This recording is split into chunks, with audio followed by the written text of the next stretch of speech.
Welcome to Moonbase 2.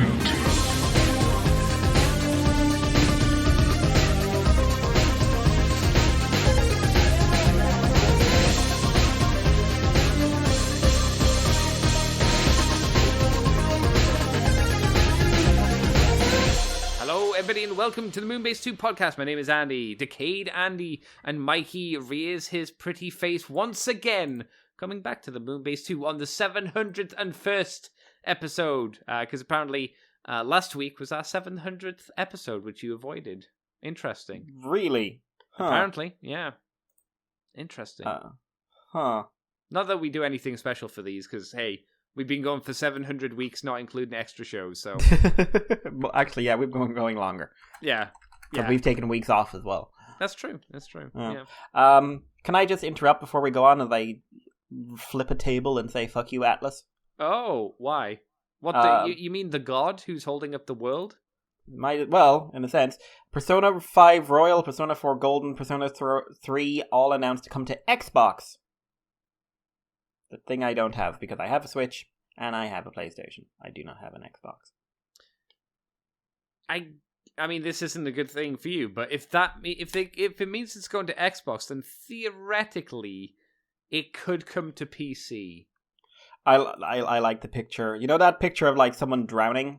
Yes. And like it's like you got the child being yes. like, and underneath it's like Atlas, the child they're holding up, PC Xbox owners, the child struggling against it, Switch owners, below it, Persona 1 and 2 fans. Of which, let's be honest, there's not that many. It was an old system from what I hear.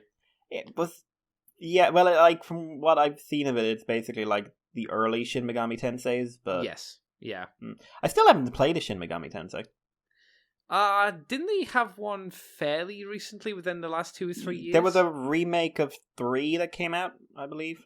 Was that on which the I think is PlayStation or something? Yeah, I think it's the one that everyone says is the best one. Okay. It's the one where they're in the desert, isn't it? And the main character's got like a weird white and blue bodysuit thing, but it looks like it's technical. I remember the Zen, white and blue look, but I know not anything more technical. Oh, fair enough. That's fair. We're here with Mikey to talk about Transformers, as that is what we do on the show, believe it or not. Mikey, believe it or not. Are you walking on air? I tried. Doesn't end well. Oh, wow, okay. We're starting off with some shit today, because why not? Icon Heroes are doing the Transformers Optimus Prime mousepad and the Jazz X Prowl pin set. It is not a pin set where they are kissing, so I'm sorry to be the bearer of bad news. It's just them in their G1 box art forms. The mousepad is just your basic mousepad with the unique artwork of Optimus Prime in trench mode. Oh no, he cuffed again, and then Optimus Prime transforms, and then he's running towards you. So, yay! It's not that impressive, I would say. The mousepad is going to be available, because I know everybody's gagging for it. Going to be available from the third quarter of this year. It's going to be $15 dues, and the pin set is, as mentioned, it's going to be Jazz and Prowl. That's going to be the fourth quarter, and that's going to be $35 dues. So if you apparently the pins are limited edition hard enamel pins, as individually numbered and packaged on the retro style 6x9 card. So if you like your rare pins for your rucksack and your fanny packs, or your bum bags as we call them, this is the thing for you. Mikey, you have a computer and a mouse. Would you like a mat that had Optimus Prime on? And if you had a bag, would you put Prowl and Jazz on it as little pins? No, it's a second. I'm just going to point out, if I was to get an Optimus Prime mousepad, I could get an Optimus Prime Opie mousepad for $12 off Etsy. So this just seems overly expensive to me. I was going to say, in the age of, I'm going to buy a mousepad, most people, I think, are going to go and get the degenerate kind of mousepads rather than, the normal flat ones, right? I'm sorry, the RC one is overpriced. What do you mean, how much is the RC one? She's nearly 20, and I'm sorry, especially, this isn't even, super over-sexualized RC, this is just a regular, RC with, no cleavage or anything. It defeats the purpose of having a boob mousepad. That's why it's there. There's the science behind these things. It could be a booty mouse pad as well. I have seen variations where it's like someone looking over the shoulder and the boob bit is two ass cheeks. True. The weird one that I saw was it was like a Kermit the Frog doing that, and it was his ass cheeks, so you could lie your little palm on Kermit the Frog's ass. See, I can see people doing that with Piggy, but not Kermit. And apparently, Kermit's got a commodity. Oh dear. Excuse me. You were diseased as fuck today, Mikey. My God. No, this is the most I've coughed. I've had a cold for a couple of days, but this is the most I've coughed. Your disease sickens me. But sickens me. Literally. Yeah, so I can't say that either of these products are desperately interesting or amazing, but if you have interest in them, they will become available. I'll do the next story as well, because that was terrible. This is not crap news. This is third-party news, as New Age Toys are doing a variation on their Ymir, which is the cartoon silhouette-styled version of Grimlock. This is the H44EX, which is the same figure, just in the toy decal style. So if you're like, hey, I like the cartoon proportions and style of that of Grimlock, G1 Grimlock, but I want the coloring, which is like much more of a dark silver, and then all of the weird tampograph stickers and the translucent boob window and chrome parts, then I guess this is the version for you. I can tell that this is probably not the version Mikey would want. Well, no, this is, like, they haven't even released the figure. We're already onto their crazy list of repaints.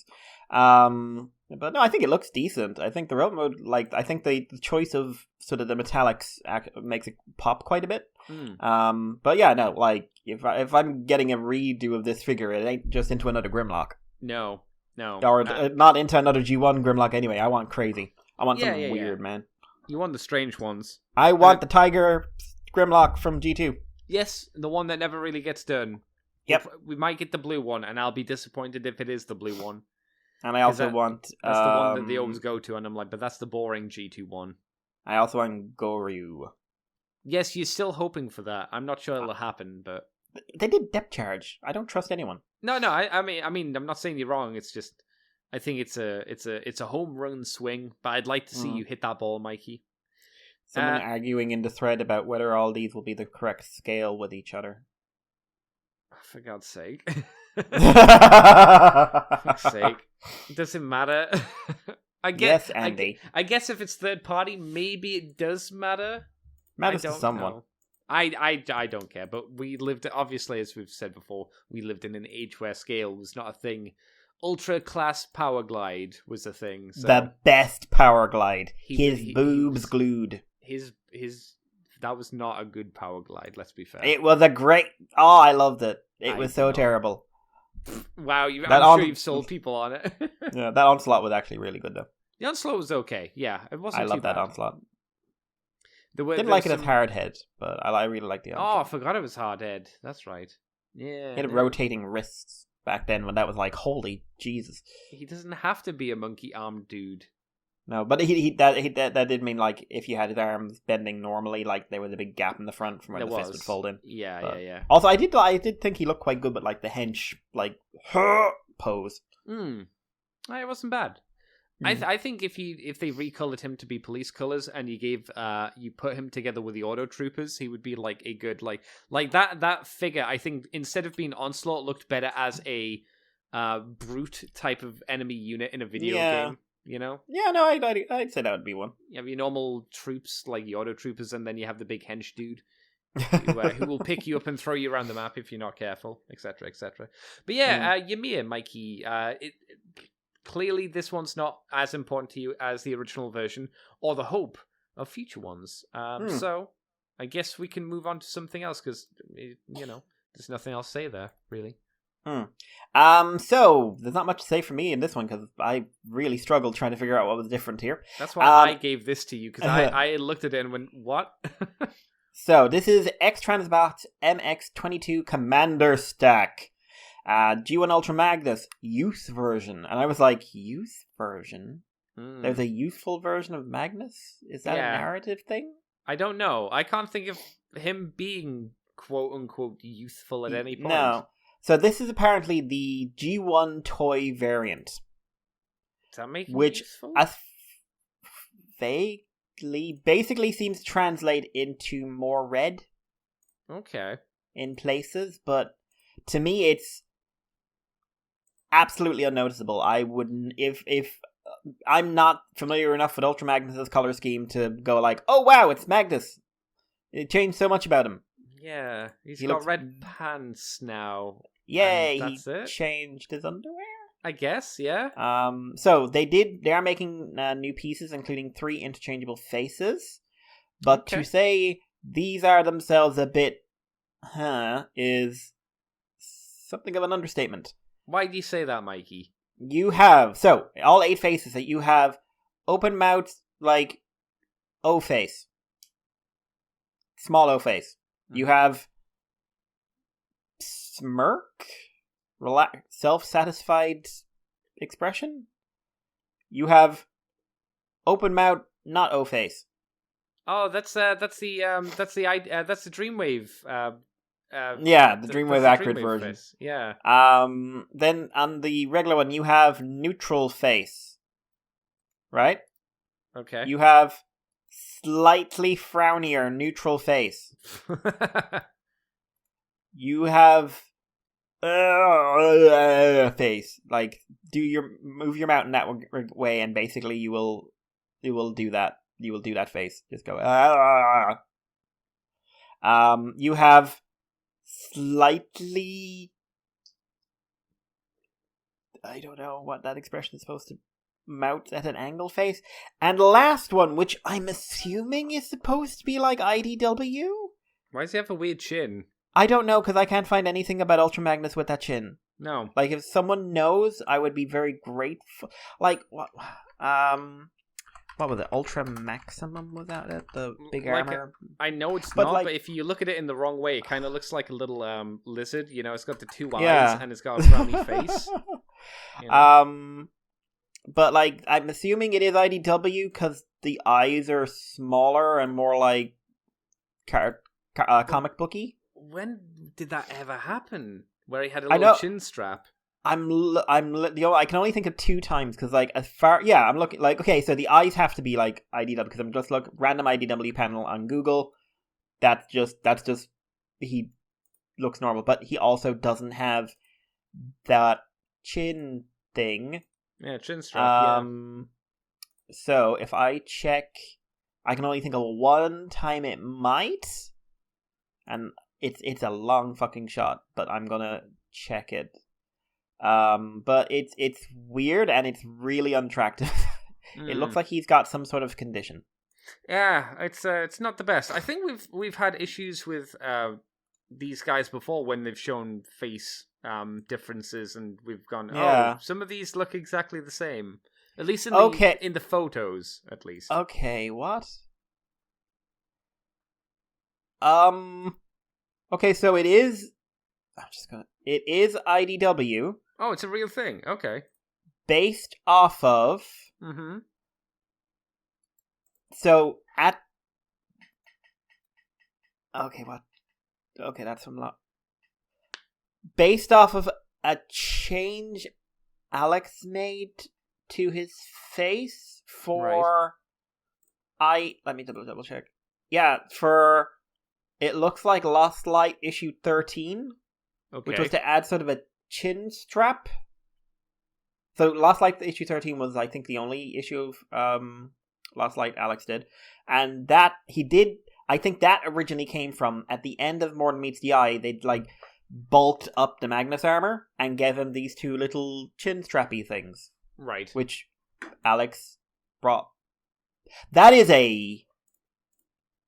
if you're gonna... Except the color's wrong, because it's supposed to be white. But why do only 1 obscure IDW face as well? Why? Because the rest of them are G1. But why do that IDW face? Well, that's the thing, yeah. Why? If you're gonna do 1 IDW face, why specifically that one? I mean, why specifically? Probably because it's not. Maybe because it's never been done.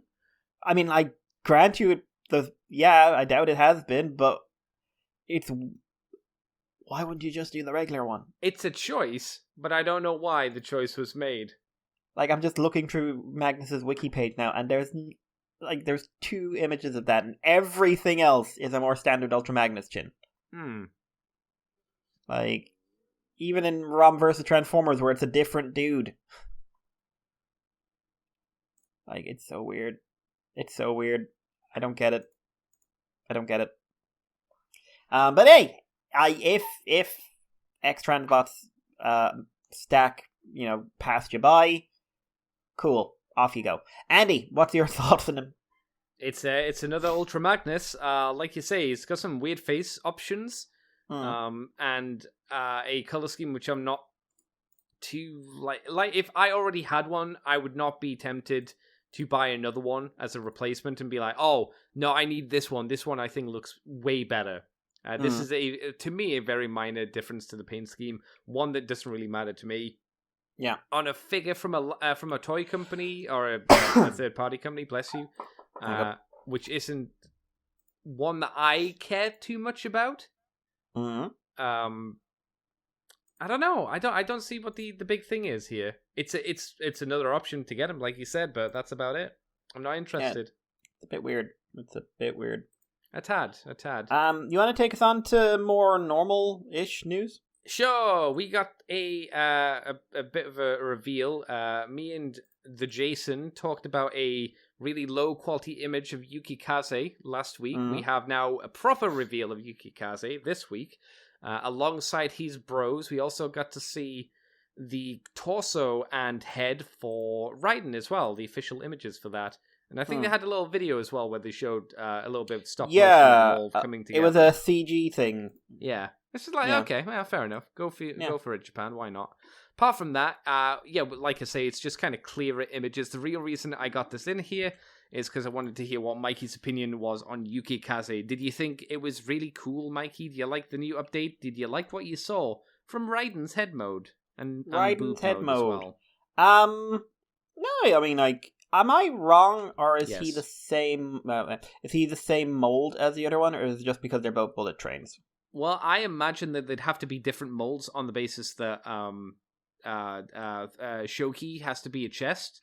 And, what's and Yuki this guy Kaze? has to be a foot. He's a foot. Okay, so the other foot guy is going to be the same mold, because I remember that they're basically like the two of them are going to be four of them are going to be reshells or something like that. Maybe it's a case of like him and Shoki share the same shell mold or a similar shell mold, but obviously transform differently. I don't know. Yeah. I'm curious as to why Raiden's head comes with the guy who forms a leg. I don't know, man. I don't know. Seems weird to me. I think he looks decent. So he comes together pretty well. Like, we're missing 3 bots now from Raiden. So we've got the feet, we've got the chest. We've seen the torso mode. The head looks very retro, but hey, it's based on the Headmaster's cartoon as much as anything else. I think, like, I kind of lost a lot of excitement for these guys pretty quick, I have to admit, but I think that for what it is, it's come together pretty well. Sure. Obviously, there's going to be concerns because there's a lot of painted clear plastic on these guys. It's a masterpiece figure at the moment, which means there's always QC concerns, but I mean, I think the 6 of them are going to look good as a display, and I hopefully think Raiden will come together a little better than he is, because he looks like he's going to have a lot of proportional issues right now. Yeah, it's interesting to see, because this will be Takara's first attempt of a combiner, like a Masterpiece-style combiner. So it'll be interesting to see. I guess if this is a flop, maybe they won't bother in the future with, like, the other ones. Maybe they will. I don't know. But, the Japanese fans will be super happy. So that's good. Also, that was muted on my recording. I thought I didn't mute in Discord. Oh, okay. Me snorting. It's like, it's because I'm talking so much. Oh, gross. I hate that about you. Yeah. I'm talking too much. I don't think there's a huge amount more on Yuki Kaze apart from the talking about the full images which we've done. So I can ask Mikey to tell me about the Bumblebee roleplay mask, and because you weren't here last week, what did you think of the Optimus Primal transforming mask? Well, if you're into it, I'm sure a lot of people's sexual liaisons have become a bit more terrifying. Are you into it, Mikey? Sexually or not? I think I'd wear Primal before I'd wear Bumblebee. Okay, why? at least you look like you have a face when you're Primal, whereas because they went with the gorilla face. Whereas right. Bumblebee, you look like you're about to murder someone. You look like you should be in a Halloween movie or something like that. Yeah, if you sprayed that like black and then picked out details on it to make it look a bit like a skull face, yeah, it does look a little bit more terrifying. I agree. Yeah. Also, it's weirdly bitty. I don't get why it's so bitty. Because it transforms. Oh, it's an actual little robot dude. Yeah, I thought you saw the Primal one last week. Yeah, I didn't realize it transformed. Yeah, they both do. Oh. That's the gimmick of these. Oh, that's much worse. Yes. That's giving me small soldier nightmares. Yes, like... the Primal one in mask mode seemed like you had to suck on Prime's feet because the feet seemed to go right where the mouth would go. Which me and Jason said had its own audience, for better or worse. Oh God! Oh, that would be that looks so uncomfortable to wear. Doesn't it? That looks so uncomfortable to wear. I didn't pay too much attention to these when they came out. That looks awful to wear. Oh my God! Now, are you looking at the B one at the moment or the Primal one at the moment? Both of them. Primal is worse. But yeah, both Primal's of them. Much worse. Oh my God! Primal's face is just there. Yep. Oh, I'm just seeing it now. His face is just staring into your forehead. Oh my God! See, yeah, I'm glad I asked you to look a bit more deeply into this because me and Jason were kind of surprised. Like I think, like I said on last week's show, I think the idea behind these is interesting to try and get more value out of a mask thing. I don't think it turns out to be a good robot. Mid-transformation. Mid-transformation, Primal just looks like a monster. A tad. Oh God! I didn't realize any of this was going on, and now I wish I didn't know any more than I do. Yeah. It's interesting. I know too much. Can I tell you the best thing about this story, Mikey? Mm-hmm. When I scroll down to the discussion, the first user icon I see is a Corona. So. Excellent. You know that's the rocket best thing rocket launcher, yay! She's a danger. She really is. You can tell us about more Bumblebee news that we got. Yeah, this week as well. We have full render of Bumblebee's robot mode from Rise of the Beasts. Are you in sure? front of apparently. Looks like from the first Michael Bay movie. Yeah. So I like Bumblebee the movie. I like it quite a bit. I find it an enjoyable, well put together film, and I really like the Transformer aesthetic they went for overall. While they were still limited by some references to the Bayverse and everything else, like Bumblebee looked approachable and neat. He looked like a guy you could hang out with. This is basically just heading back into the Bay movie style. A little bit rounder. To give him less of a muscle car chest, they have the carb hood parts fold in. And his face is still more based off the Bumblebee movie version. Has he got a mustache? It does appear like he has a little one. Yeah. So I'm pretty disappointed in this. Just because, okay, you could have done a round robot mode and still haven't turned into a Camaro. Is the idea to try and bring the Bumblebee movie into continuity with the Michael Bay movies? Please. Is that the somewhere reason? Bloody what's-his face is just rising up from the grave saying, listen, I'm FJ DeSanto and I have news to tell you. Mikey, I can't remember offhand, and I don't mean this haha, I actually do remember. I legit don't. At the end of the Bumblebee movie, did he turn into this Camaro? He turned into a Camaro, not this Camaro. Okay. And he looked very different from this. Okay, I wasn't sure. So Bumblebee has 4 robot modes in the movie. Oh. So he's got Cybertron mode, yeah. Jeep mode, Volkswagen, and then they did a full render for his Camaro mode. It is a rounder version of his old Camaro mode, basically. And Optimus basically looks identical to when he was on Cybertron, except he turns into a truck now. Yeah.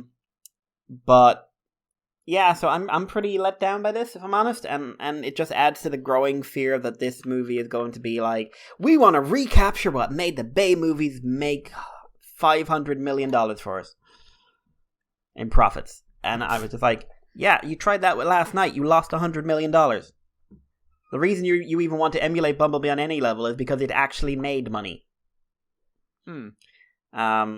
And I'm just like, oh, we want... Like, there's a minimum of 20 named robots in this. Oh, so they're going to all have really well-developed characters, especially knowing that there are 20. Yeah, so, you got Optimus, Bumblebee, you got 5 Autobots, you've got the Terrorcons, which has at least Scourge and Nightbird, and I think a couple more. And then you've got the Predacons, and then you presumably have the Decepticons. If all of them have a minimum of 5 characters, like, it's also kind of weird we haven't heard even a word about Decepticons yet. That is odd, yeah. But maybe that's the big reveal for the trailer, and we'll go, oh my god, it's Megatron. Oh no, it's movie 1 Megatron. Yeah, but he's a dinosaur this time, or something. No, what they do is like, here, T-Rex Megatron, change your name. Yes, sir. I can tell you what would be more depressing. Like if they made Beast Wars 2nd Galvatron or Magmatron, that would be more depressing. I wish I could be excited about those ideas. No. This is why I say disappointing. You'll be disappointed because you'll see them and go, oh, mixed feelings. I'm really happy to see these two because I think they're both really interesting designs and kind of up and down in terms of characters and the blandness because it's from a children's anime. And you'll also be sad because, it's a movie and this is the first and maybe the only time we'll get new versions of these guys. Because I would like to see, like, third-party companies, if someone wants to do a third-party Magmatron or Beast Wars 2nd Galvatron, please, for the love of fuck. You could give Galvatron his cape as well. Give as a him separate piece, made of cloth. That would be really cool. And give him a head swap, except all you do is swap to the open Teenage Mutant Ninja Turtle mouth that he barely ever used. I just remember in the movie there's just this one scene where he's yelling and his mouth is suddenly moving, and I remember just going like, what the fuck? No, you're breaking continuity, stop it. You are supposed to be true gritted teeth, sir. I wonder what was decided first. Was the toy made first, or was the idea that the mouth not moving decided on? It must be the toy in that regard. It must be the toy. It has to be. Yeah, like there's no way. Though. There's no way they did that. No. And said like we need this as a character trait. We're trying to because we have no budget. But then who in the animation studio went? I don't think he moves his mouth, and someone went, "That's a really good idea, boss." To be fair, probably the same guy who always has talking non-human characters in anime and never has their mouth move. It's just like, is it communicating psychically? No. Oh, what? Don't worry about it. It's fine. It's fine. He's also the guy who said, we should, cut out this one bit of the mouth whenever people's mouths are closed. That's so distracting when I finally noticed that. BotCon really missed the ball and not when they didn't make a recolored version of that Galvatron toy, because we've never had a recolor of him, and that toy is really neat and could have had a really good, interesting color scheme added to it or changed. Although, considering the quality of some BotCon toys and the fact it had gold plastic in the original, yeah, but that's potentially a good thing because maybe they could have had it molded with the correct True. I was going to say the wrong colored plastic, but I mean plastic that wouldn't explode, which wouldn't be a bad idea. True, but he'd probably have had a tiny head. You know what? I wouldn't want to. I don't want to. I want to repaint. I don't want to retool. You know what they would have done, which would have looked really cool, but been just as dangerous. They could have made it into a translucent lime green plastic. Oh my god! Right? Energon Power Galvatron. Think about it. Bright Galvatron. Lime green shoulder pads. It would be dangerous because it's plastic. But it would look really cool. It would look sick. Give him. It would go well with Lio Convoy as well. Mm-hmm. The green Lio Convoy. Yeah. Which did they ever make a toy of that? I don't think they did. It's not Flash Lio Convoy because that's the yellow one. I know that they did make a toy of that. I think there was a lucky draw version of. Let me have a look. There were a few variations of Lio. I think it's the Lion of Gaia is the official name. I wouldn't be surprised if they did because there was a black version. There's the Flash version. I think there was a red one. There was a purple one or a black and purple one. No. There was probably a gold one. Green Warrior. Oh yeah, there it is. Okay. That's what the legendary Green Lion, who is Lio Convoy and Lio Junior combined. Gross. Green Warrior. But did they make a toy of him? Okay, Lio Convoy original. repaint, blah, blah, blah. Made into black Lyo Convoy, the original black repaint. There's an unknown green prototype. Ah, there you go. Okay. So there was and it was sparkly translucent plastic. Yep, of course it was. Oh wow, that's a lot of sparkly plastic. That would have exploded on like eyes. I'm pretty sure the Flash convoy was similar sparkly. Yeah, because deal. Yeah, because they mix in the thing that makes it sparkle, and that also adds a lot of weakness to the toy. Yeah. There was the the best. They had the Galvatron colored one, which looks sick ass, but no, we don't get nice things. No. We didn't even get a Galvatron. We didn't even get a retool or a repaint of the Lyo Convoy from Masterpiece. Nope. And we never even got the Artemis from that as well. No. Y'all suck. Yeah. Shallow moves on, Mikey. This one's another kind of quick story. Yeah, do. We are talking about the mediocre wave from Super 7. Yeah, I would call it the sequel to Wave 1. Yes. I'm happy to say mediocre. I'm sure people will disagree with me, but you're wrong. This wave, if you weren't sure, Wave 4 consists of fallen Optimus Prime, who is grey and cracked, sad Optimus Prime, wanting to finally die, but this is a zombie. Won't let him. This is a full-on zombie. This is him after he's died, and has this is him lying on the table. Even his gun is broken in this for some reason, and but they're they just have him walking around holding his guts, and I'm just like, oh no, this is actual zombie Optimus Prime. This is more zombie Optimus Prime than the one we got in the show. Just for those who don't know, this is not the episode where Prime is brought back to life and then dies again. It's not that where he's missing like half of his face. It is the part in the movie where he is dead, and he does the head turn thing. I like how one of the images is like his chest is open up and they turned his head to the left or to the right. Just remember. There you go. That's remember. The other ones in this wave are Soundwave and Starscream. Starscream has a weird looking face. I think we've talked about these guys before. Soundwave's new. Starscream is a retool, or I suppose I don't know. Basically, like we got the Ghost Starscream in Wave 1. Okay. This is the first one. I'm sure we've talked about these before, though, right? Not these ones. No, Soundwave is new, and Optimus, that's a new one. But the Starscream is a straight repaint and just done in regular plastic. I'm guessing the reason I must assume that none of them were new is because, like you said, we've talked about Starscream before, we've talked about Prime before. I like how he's doing an Irish jig in one of these pictures. But... And we've talked so many times about G1 Soundwaves over the past few, let's just say weeks, that all of them mushed together. However... like Mikey said, the Starscream just has seemingly the same gubbins. We'll talk about Soundwave. He has 3 heads, red eyes. Correct. Yellow cartoon eyes? No, that's a faceless version, which I think is from Marvel. Oh. Because okay. The only other time I can think of Soundwave with a face is IDW, but he had red eyes. Oh, and then the other one is just the toy head, if you're so inclined. He also comes with small Soundwave transformed. He comes with his gun, a untransformed laser beak, and an Energon cube filler. So you can fill your cubes with your lovely goo, I suppose. It seems to just be the same block of plastic that Starscream came with for his full Energon cube, but...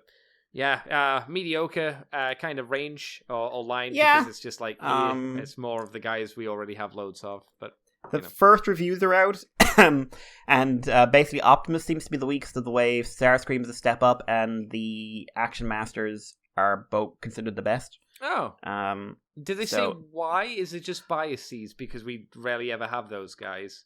Not sure. I only caught 1 or 2 reviews, and I was half doing other things at the same time. I wonder if that's a potentially a reason why people might be more favorable towards them because we don't get so many of them. I hope that's not the case, but could be. The one thing I saw was I saw a video of the Optimus and the Starscream, and the Optimus it has basic joints, but they've got very limited range. Like it's only got doesn't even have 90 degrees at the elbow. So you see the bend. They've actually improved. It looks like they might have actually improved the bend in this one. Either that or the arms are very stiff because the plastic sounded very strong. Okay. But did seem like somewhat limited range. Starscream seemed like he had better range.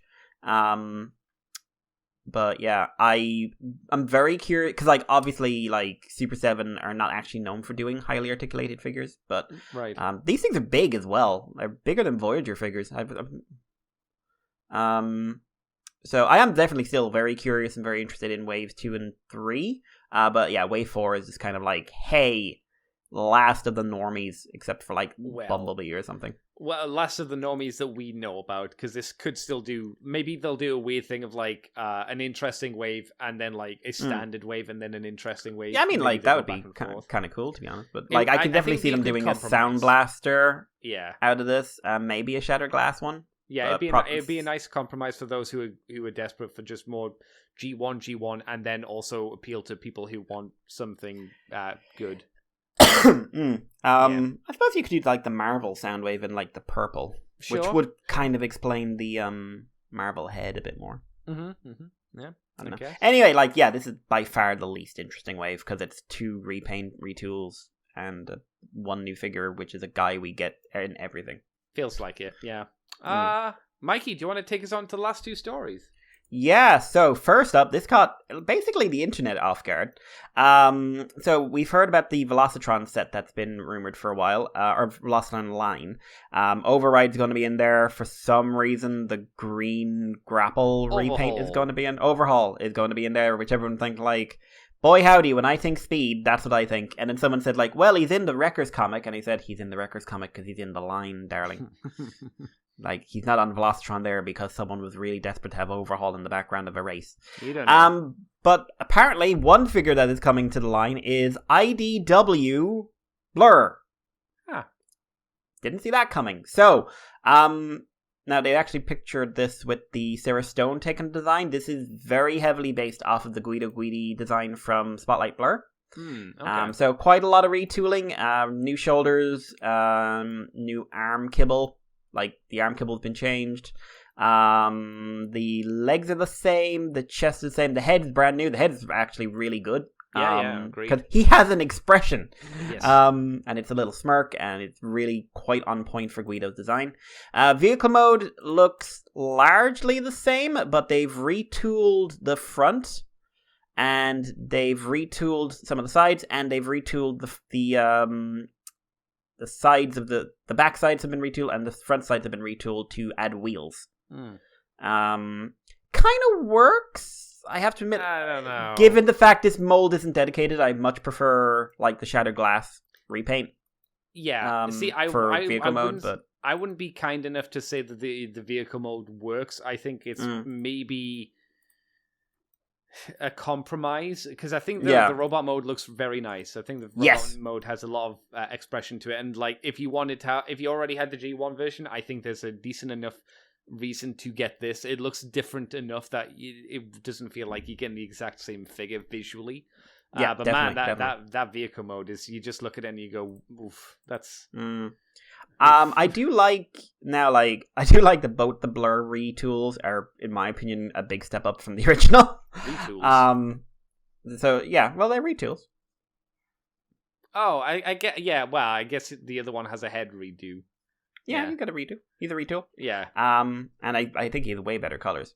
But yeah, no, this is I really like this. I think the robot mode turned out great. I am now just constantly picturing that one scene from Unicron though, because it's the first thing I think about when I think of Blur.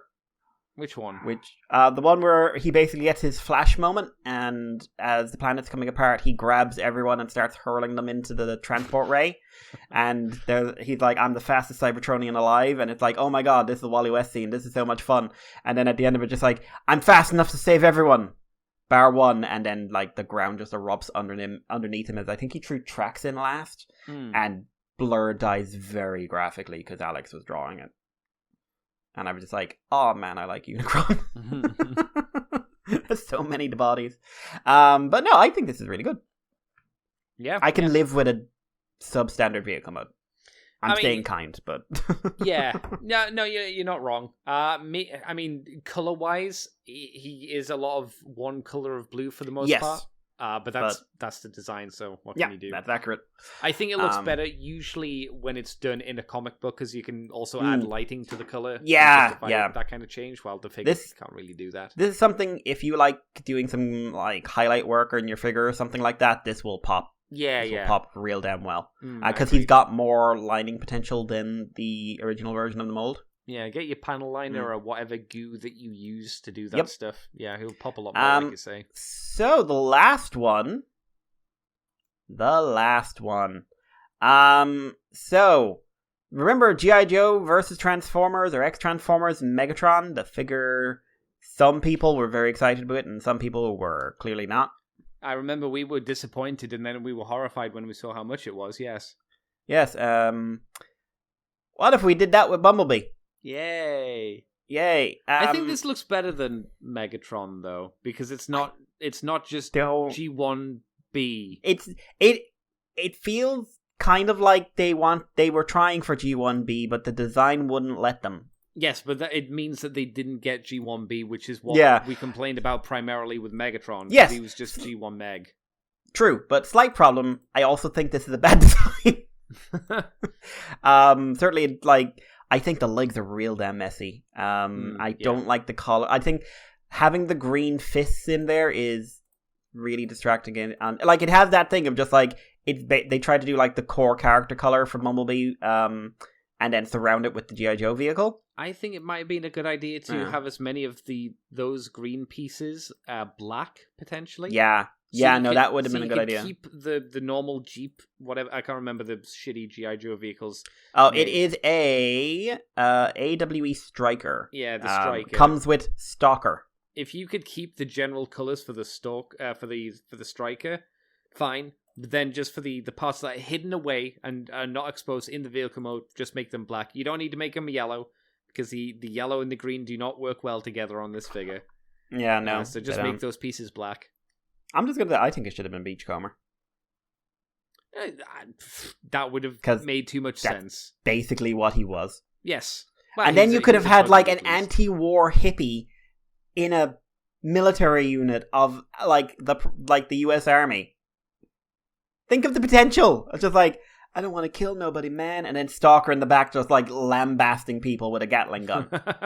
It's like, why? It's attached to your shoulder. I can't take it off. No, the bird! The Golden Lagoon! But Mikey, he's not Bumblebee.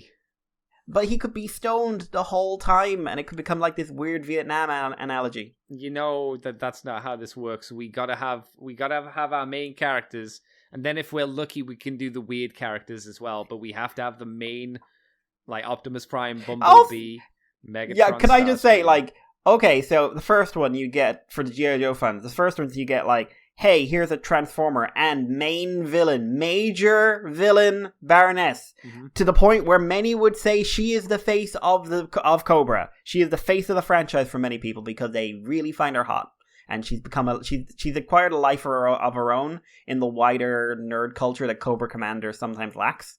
Okay, like the only one I'd say challenges her for that is Destro, and for the Joe side we get Stalker.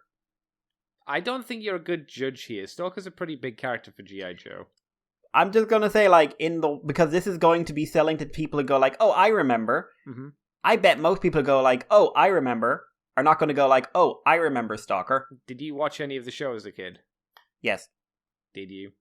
Or did you watch Action Force? I don't remember the difference, but I did watch a bit of the show, yes. But, like, I don't know. Who's the chef? Oh, heavy duty. Roadblock. Heavy duty. Oh no, Roadblock. Yeah, okay, Roadblock. Like, as very casual, surely he would be more recognizable. Or Stalker was with this vehicle more, as far as I remember. Okay, when you put these together, I'll take your word for it, but I also think marketability would have worked better with like someone who looks less like they're from World War II. I think people who are G.I. Joe fans would be happy with Stalker, to be honest. People aren't G.I. Joe fans, Andy. Oh my god. They're Cobra fans, and they have to buy G.I. Joe at the same time. Well, I say that, but there are people who disagree with me. They're wrong, though. Yeah. I think the actual vehicle mold seems to have came out well, but Bumblebee again. I think Bumblebee is better vehicle than looks Megatron generally, but he still suffers, but not nearly as much as Megatron, and that was mainly, like we said, because of his design previously. So I think this is an improvement, but I think this figure still has a lot of issues to it. All is relative. Yes. Yeah, I suppose. G.I. Joe, though. Yay. G.I. Joe. Comes in the nice fancy box. I wonder how long this line's going to last, though, you know? Oh, God. I can't. Honestly, I'm amazed they got 2. Yeah, maybe they'll do a Prime and then a Starscream. I could see them doing a Starscream just so they could get a jet out. Like, what are the most, like, if we're thinking, like, what are the most iconic, because I think this set is definitely leaning towards Joe nostalgia over Transformers nostalgia. So what are the most iconic G.I. Joe vehicles from either side? Well, the Rattler is a big one for Cobra, and whatever the G.I. Joe counterpart, the big jet is, that's a big vehicle as well. Otherwise, like those, I think like the 2 jets from each side are the big ones. The Hiss tank is a really big one as well. I don't know what's big for G.I. Joe because G.I. Joe just had like normal ass vehicles, so I don't know for them. You know what they should do? What? The flag. Wow. As tidal wave. Wow, you just want another 2-foot robot toy, which it doesn't need to be giant. It doesn't need to be scale bullshit. Mikey, you know people want it. Do a battleship and have it as tidal wave. But why did the Transformer fans get that really big Unicron figure though? Why want a really big flag? All right, do it through that, but make sure it's tidal wave. I want it to be cheap though. It's never going to be cheap. No. Nothing is cheap. No. We're living in a post-war, post-COVID world. Nothing's cheap anymore. I have to pay for petrol. Holy fuck. Yeah, don't do that. Steal petrol. Don't do that. Really, it's really hard. They have cameras. No. And they track every single ounce of the fuck that goes through every night. You just need to go to your neighbours and siphon theirs. No, well, yeah. No, that's probably actually more easier. With a hose and whatnot. Easy peasy. Give the big suck. But yeah, I've got nothing else to say. Yeah, he's forgettable for me, but hey, cool. I hope people are happy. People seem happier. Oh, really? Oh, that's a good thing. And then someone did a repaint and a kit, a digibash of it into Beachcomber, but like a green Beachcomber, and it works so well. Yeah, It works so much better. Just saying. I pot smoking pacifist who literally can't get away from the fact because he can't remove the gun jammed on his back. Mm-hmm. And that, like, I'm just saying, that would be a story. I like making Beachcomber suffer. It's a thing. There was a pacifist G.I. Joe member, but I can't remember who it was off the top of my head. If someone says Snake Eyes, I will say you are a fucking liar. It's not Snake Eyes. Don't worry about that. No. No. Anyway, Mikey, if that is all of our news for this week, what have you been up to, Mr. Mikey? What you done for fun? Yeah. Well, I did manage to do some catching up on some stuff, but my anime is very much behind. I'm probably going to have to either watch some of that tonight or over the next couple of days to catch up.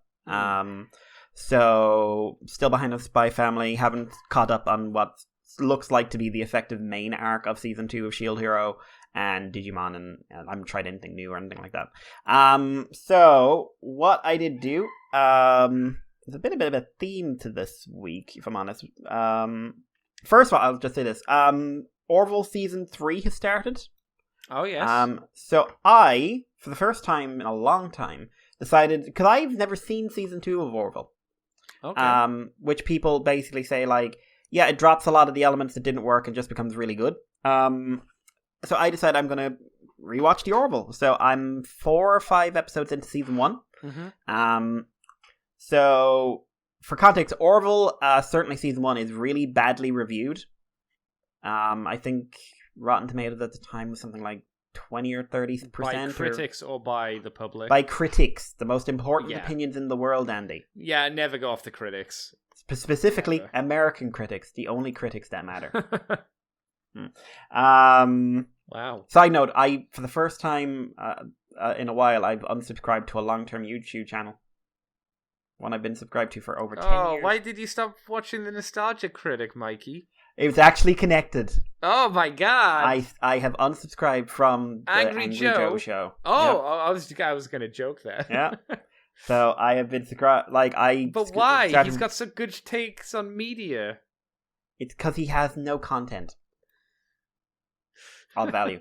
Yes, the actual game reviews, which are the actual content, sparse, which I guess makes sense. But it's that. So the game reviews are sparse. Yeah. They come out really late, so they actually have no way of influencing me if I'm looking at something new to buy. Mm-hmm. I feel a lot less work goes into them these days. Interesting. And I feel he's, for me, kind of a relic of the nostalgia critic age. Him and Linkara, who's still going apparently. Oh, is he? But that the hate review age, I called it. Like where I was young and dumb and like, they're making fun of things I hate. Yeah. And I think it was like I don't know why I was doing this, but I was rewatching a couple of the Picard reviews he did. Oh, God. I was just like, I'm getting no joy out of watching any of this. Is this when he was like really into them, or is this no? These are from some of the season 2 stuff.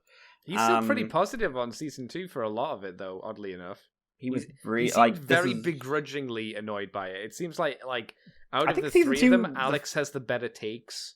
I think he's the best of the team. I don't think any of them are good, because I think like Alex has equally terrible taste in different ways. Yes, but it's not the taste so much. It's the delivery that struck me. Okay. I'm just like, maybe it's just because I'm rewatching one of these, because I don't do that very often. But like, these just come across as more mean-spirited under the guise of critical.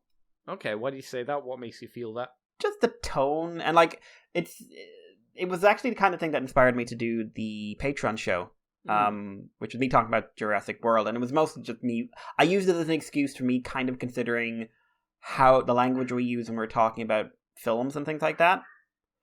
And it struck me like his reviews when he's negative about something usually turn into him insulting the people who like it. Yeah, I can see that. And that just struck me like, that's just a bit of a dick move. Like, I don't like Independence Day, Andy. You know this, but it's never reflected on you. You have enough problems that I can reflect on. That's true. That's true. Like, whatever. Like, I would never say someone's brainless for wanting to watch Independence Day or half the fucking movies I don't like. But like, mostly really, Marvel ones at this point. Yeah, which he also thinks are great. But I don't know. It just struck me as like, I'm not enjoying any of these anymore. So away I went. So I haven't missed him. I had a couple of recommendations for him in my feed, and I was just like, nope. So I haven't really missed him. So cool. But yeah. So anyway, catch-ups and stuff. So Revice did catch up on that. What episode are we on now? 39. Okay. So introduced the ultimate form and basically moving into the final arc. Killed a character who's been around for a while but hadn't had a lot of development. Is the ball getting to go and start rolling a bit more? Oh no, it's rolling. It's like world's about to end kind of shit. Okay. And they are doing an arc with Daiji, and if it's not influenced by Mitsuzane, it is a bloody hell of a coincidence. Which is basically playing off the idea that if you lose your demon, on some level you lose your balance.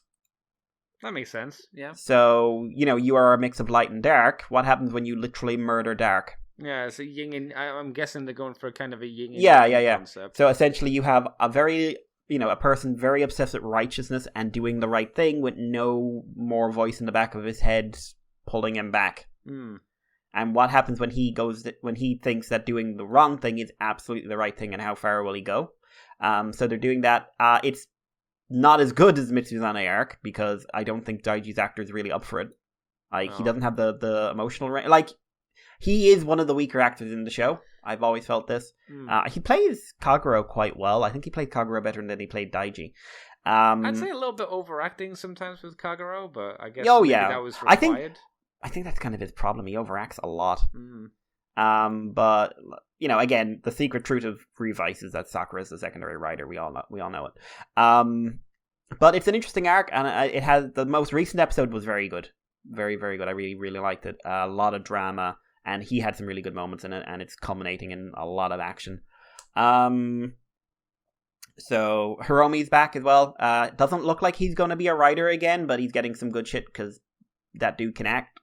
That dude can act well. Mm-hmm. So that's Revice. I'd say anywhere between 6 and 10 episodes left, depending on how far they want to go. That's not much. Not much, no. They don't have a ton to wrap up, actually, when I think about it. Because it's basically just like, beat the bad guy because he's the bad guy now. I will say, from when you've talked about the show and where I left off, this is starting to feel much more like a middling kind of it has become show. More middling. There's still a lot of stuff I like about it, and I love the concept. Like the good side of middling, we'll say. Like, it's not. Yeah, no, it's not gonna be bad. I don't think you'll watch it and go like, this was shit. I think you'll watch it and go like, I see where the show dropped off in quality. Yeah, like it sounds like. Here's the question: do you think it's because I had a pretty like meh reaction to it for Drive? I think it's probably better than Drive, but not like I like it more than Drive. But yes, I can't tell you if that's because it's just the concept appeals to me more. I mean, I think that's an important part of a show's enjoyment, the concept, and I think Drive's concept was kind of a little bit basic. Oh, very much so. But I don't know. Like, this is one where I think the ending is going to really make me decide if I'm going to put it on the higher middling or lower middling. That's fair. Yeah, hopefully they'll stick the landing at the very least. Yeah, and like it's the better guy than Sword at the very least. Yeah, I will say, like, for a guy's very first attempt at writing TV, like, not too shabby. It has to be said overall so far. It has to be said. Also, like, I've learned how to see when the production hand comes in on writer. Yes. And there's a moment I can pick out. But if we ever do a show on it, I'll talk about like when I felt like, oh god, they realized that the guy was doing something, and they were just like, oh, I don't know about that.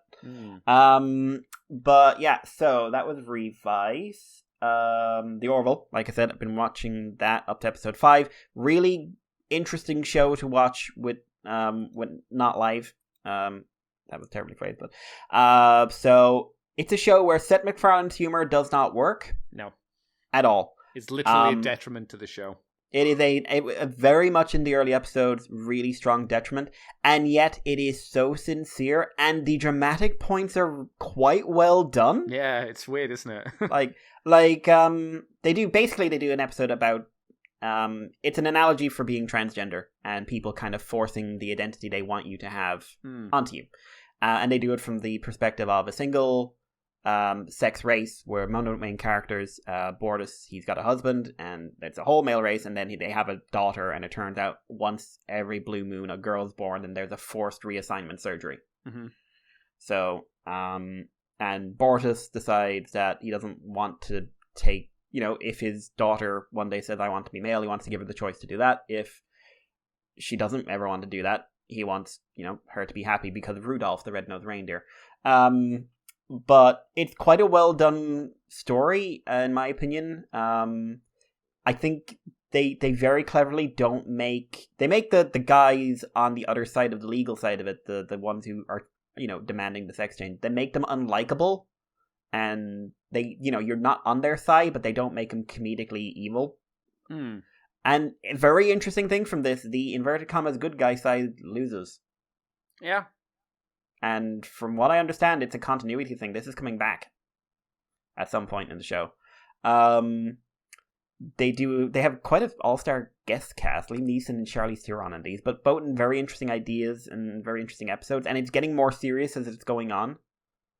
Yes, you can slowly, like with season 2, you can slowly see the humor being written out as Seth MacFarlane knows that the Fox is not looking as hard at it, so he's able to go, okay, less jokes, less jokes, yeah, but it's less jokes. It feels like he basically is starting to turn it into the show he wants it to be.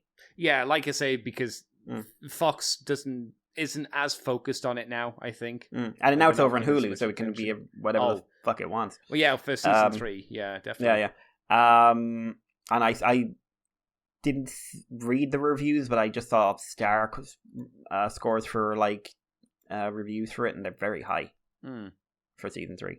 But I'm really, like, I want to see where this goes again. I want to see, did season 2 really continue building and developing on these good ideas? But yeah, like, I watched this originally in the middle of Discovery, where I thought that was as bad as Star Trek could get at the time, and then Picard came out and proved me, oh boy. Yeah. There's always a lower level to disappointment, Mikey. Yeah, Picard's so much more personal, because like a lot of the problem that show has is that they give Patrick Stewart creative control over a lot of stuff, and they shouldn't have. No. But also, their entire second season is written by inexperienced newbie writers. Writers plural as well. Usually multiple people work on one episode, and you're like, oh no.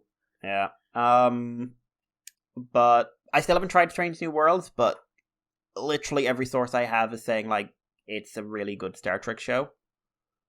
So I might this week. I was toying with it, going through the Orville, but I would definitely recommend going back and watching season 1 of the Orville, like just to see like you starting off seeing the grains of really good ideas fighting against the very Family Guy-esque humor. Yeah.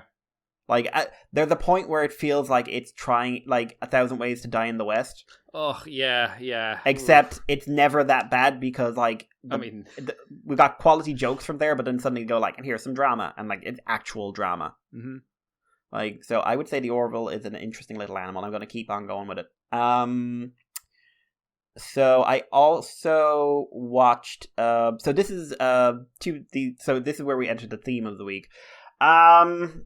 Was there anything else of note apart from those for TV and things? No. So, like, anime, I've still catch up on, haven't watched any cartoons, and haven't played any games. So, we move into the theme of the week, which is dinosaurs. Yay. It has been a very dinosaur-heavy month in media. So, first off, the documentary Prehistoric Planet came out. What's that about? So, this, dinosaurs. Oh my god. So this is the most scientifically accurate dinosaur documentary ever made. I happen to know a lot of the consultants, and they really, really pushed for scientific accuracy in it. Did they consult you? No. Should've. No. Should've. They should have. They might be doing some Jurassic stuff down the line, and I'll just like sit in the corner in someone's room going like, "Hey, buddy, you're wrong. You're wrong. No. Wrong. No. Lies. Lies. They were dragons. Paper proves that incorrect, sir. Oh, my paper tells us that dinosaurs could fly upside down and on fire, sir. Oh, that'd be actually sick if they could, though. Narrated by David Attenborough, with some pretty, some old guy.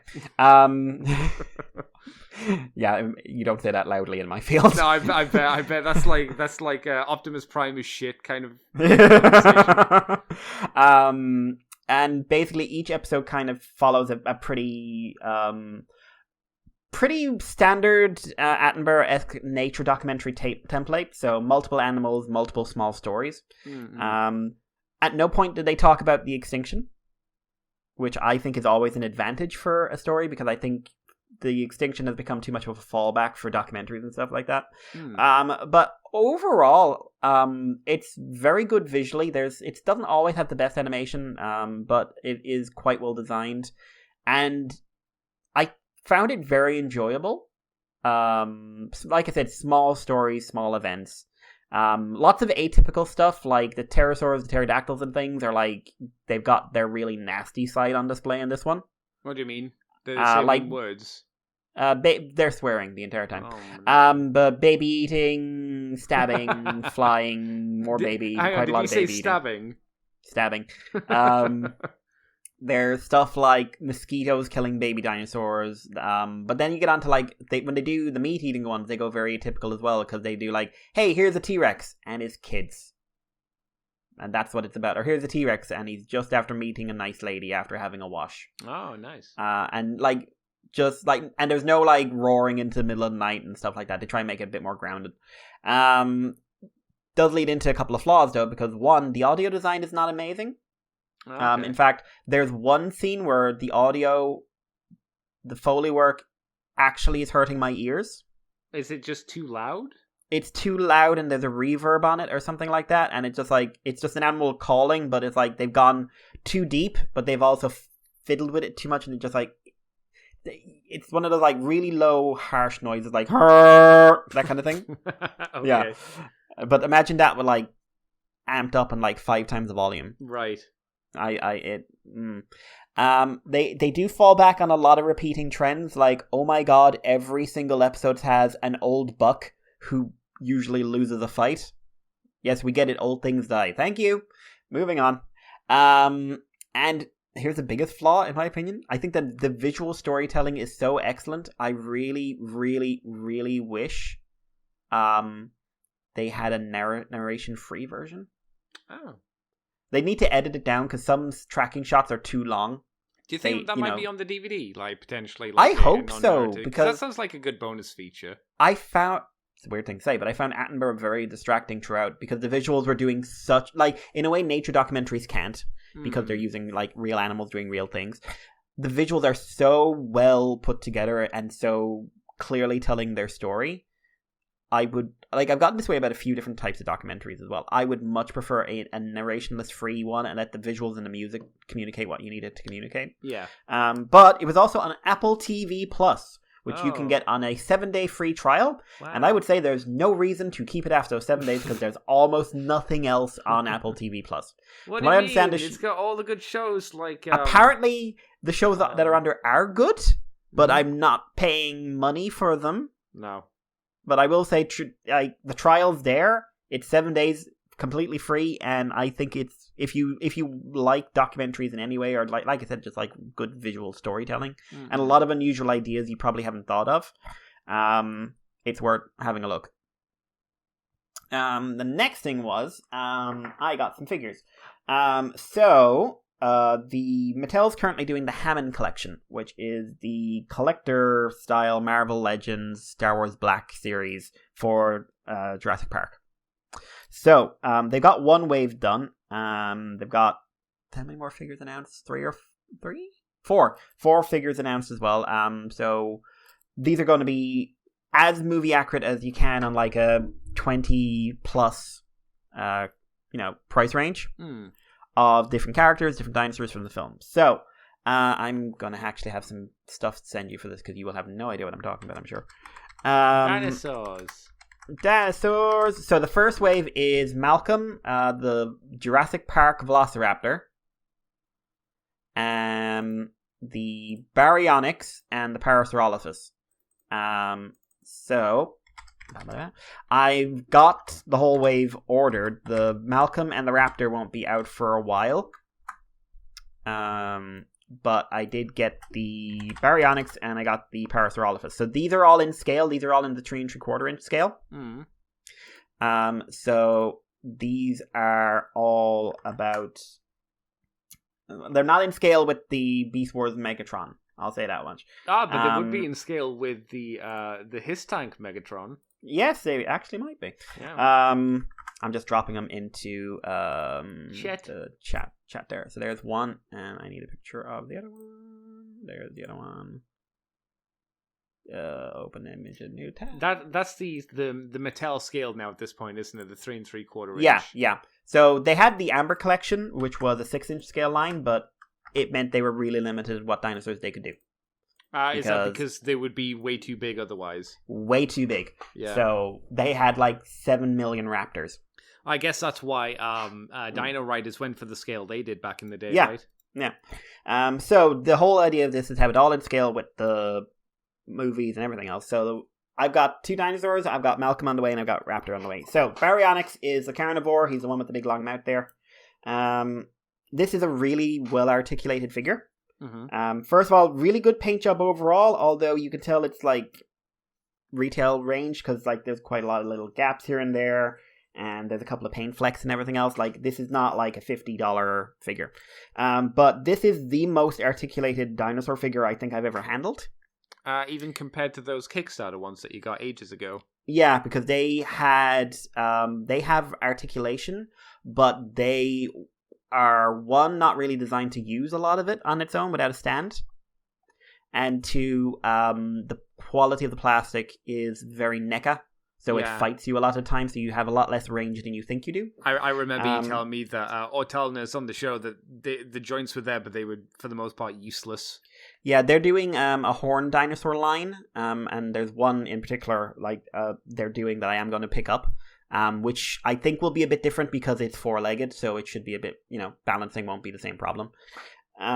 So this thing, it's got like ball joints everywhere, hinges everywhere. It's got really good neck, really good expressive head tilts, ankle tilts. It's got like outwards hip movement, which is really rare in a dinosaur toy. It can balance on one leg in in a kicking pose if you do it right. The tail has a bendy wire, but it's a really solid plastic around it. So I'm not obviously bendy wire, so I ain't going to use it a lot. Sure. But I'm not terrified. It's like really chunky. Feels a little lighter than you might expect. But again, retail. Some joints are missing, like it doesn't have a wrist joint. I would have liked it in and out. I guess a 3 3/4 inch, you maybe can't expect it to have that, I guess. But like one thing is like the leg joints particularly don't move on smooth joints. They're indented ones. So you go. It moves from point to point to point to point. So when it has them, does it have like a mild give between each click? Because I don't like it when there's like a mild, one click and then you've got like a little bit of a left and right wobble to it, and then it's one more big click. Is it more like that, or is it a bit more? It varies. So like in the ankle, it's one big click. Oh, okay. Which is okay. But, like, again, below that you have, like, a proper, well, it's not really an ankle tilt, it's a toe tilt. Right. But because, like, basically it's a bit of the dinosaur foot that's touching the ground, so it looks like an ankle. Mm-hmm. So that it means you get all the normal movement there. The knee has 2 or 3 motions in it, and you can get in between them. And that's, this seems to be, like, we want to make it more stable because we don't, we want to balance it out. It also means they made the feet bigger, which is something like Mattel does to try and balance out their dinosaur toys a bit more. Less notable in this guy, but from pictures should be pretty notable in the Raptor. But I think he's really good, in all honesty. He feels retail, like I said. Doesn't feel premium or anything like that, but lots of expression. The joints are holding up fairly well. 1 or 2 a little loose, but nothing really like game-breaking or anything like that. He does a lot. He does a lot more, and combined with the paint job, this sort of like standard scale because they're going to have a couple in this height, I think is pretty solid. Next guy is the Parasaurolophus. He's from Fallen Kingdom. This one's from The Lost World. There's a scene in The Lost World where they're assuming dinosaurs, and this one has like a main scene. So he's the same price range, but he is about, I want to say, half an inch taller. Which, for translated it, their way around that was to use less plastic in him. So he feels a lot more hollow. Or she, or they, I don't know. It's a dinosaur. Neck has the same range as the Baryonyx. It has an opening mouth, but the mouth is teeny tiny and a little weird. Mm-hmm. Arms are the same. Tail is the same, no central. Really good paint job again. Actually, I think the paint job is a little better on this guy. Where he falls apart, unfortunately, is the legs. He doesn't have much outward movements in the ankle. Or in the hips. And he's got no toe rotation. He doesn't have that faux ankle joint. Right. So since he can't spread his legs out very wide, and he can't tilt his ankles or anything else, but he's still got this indented actual joint. So he's actually quite limited in his leg posability, and that is, obviously that is so important.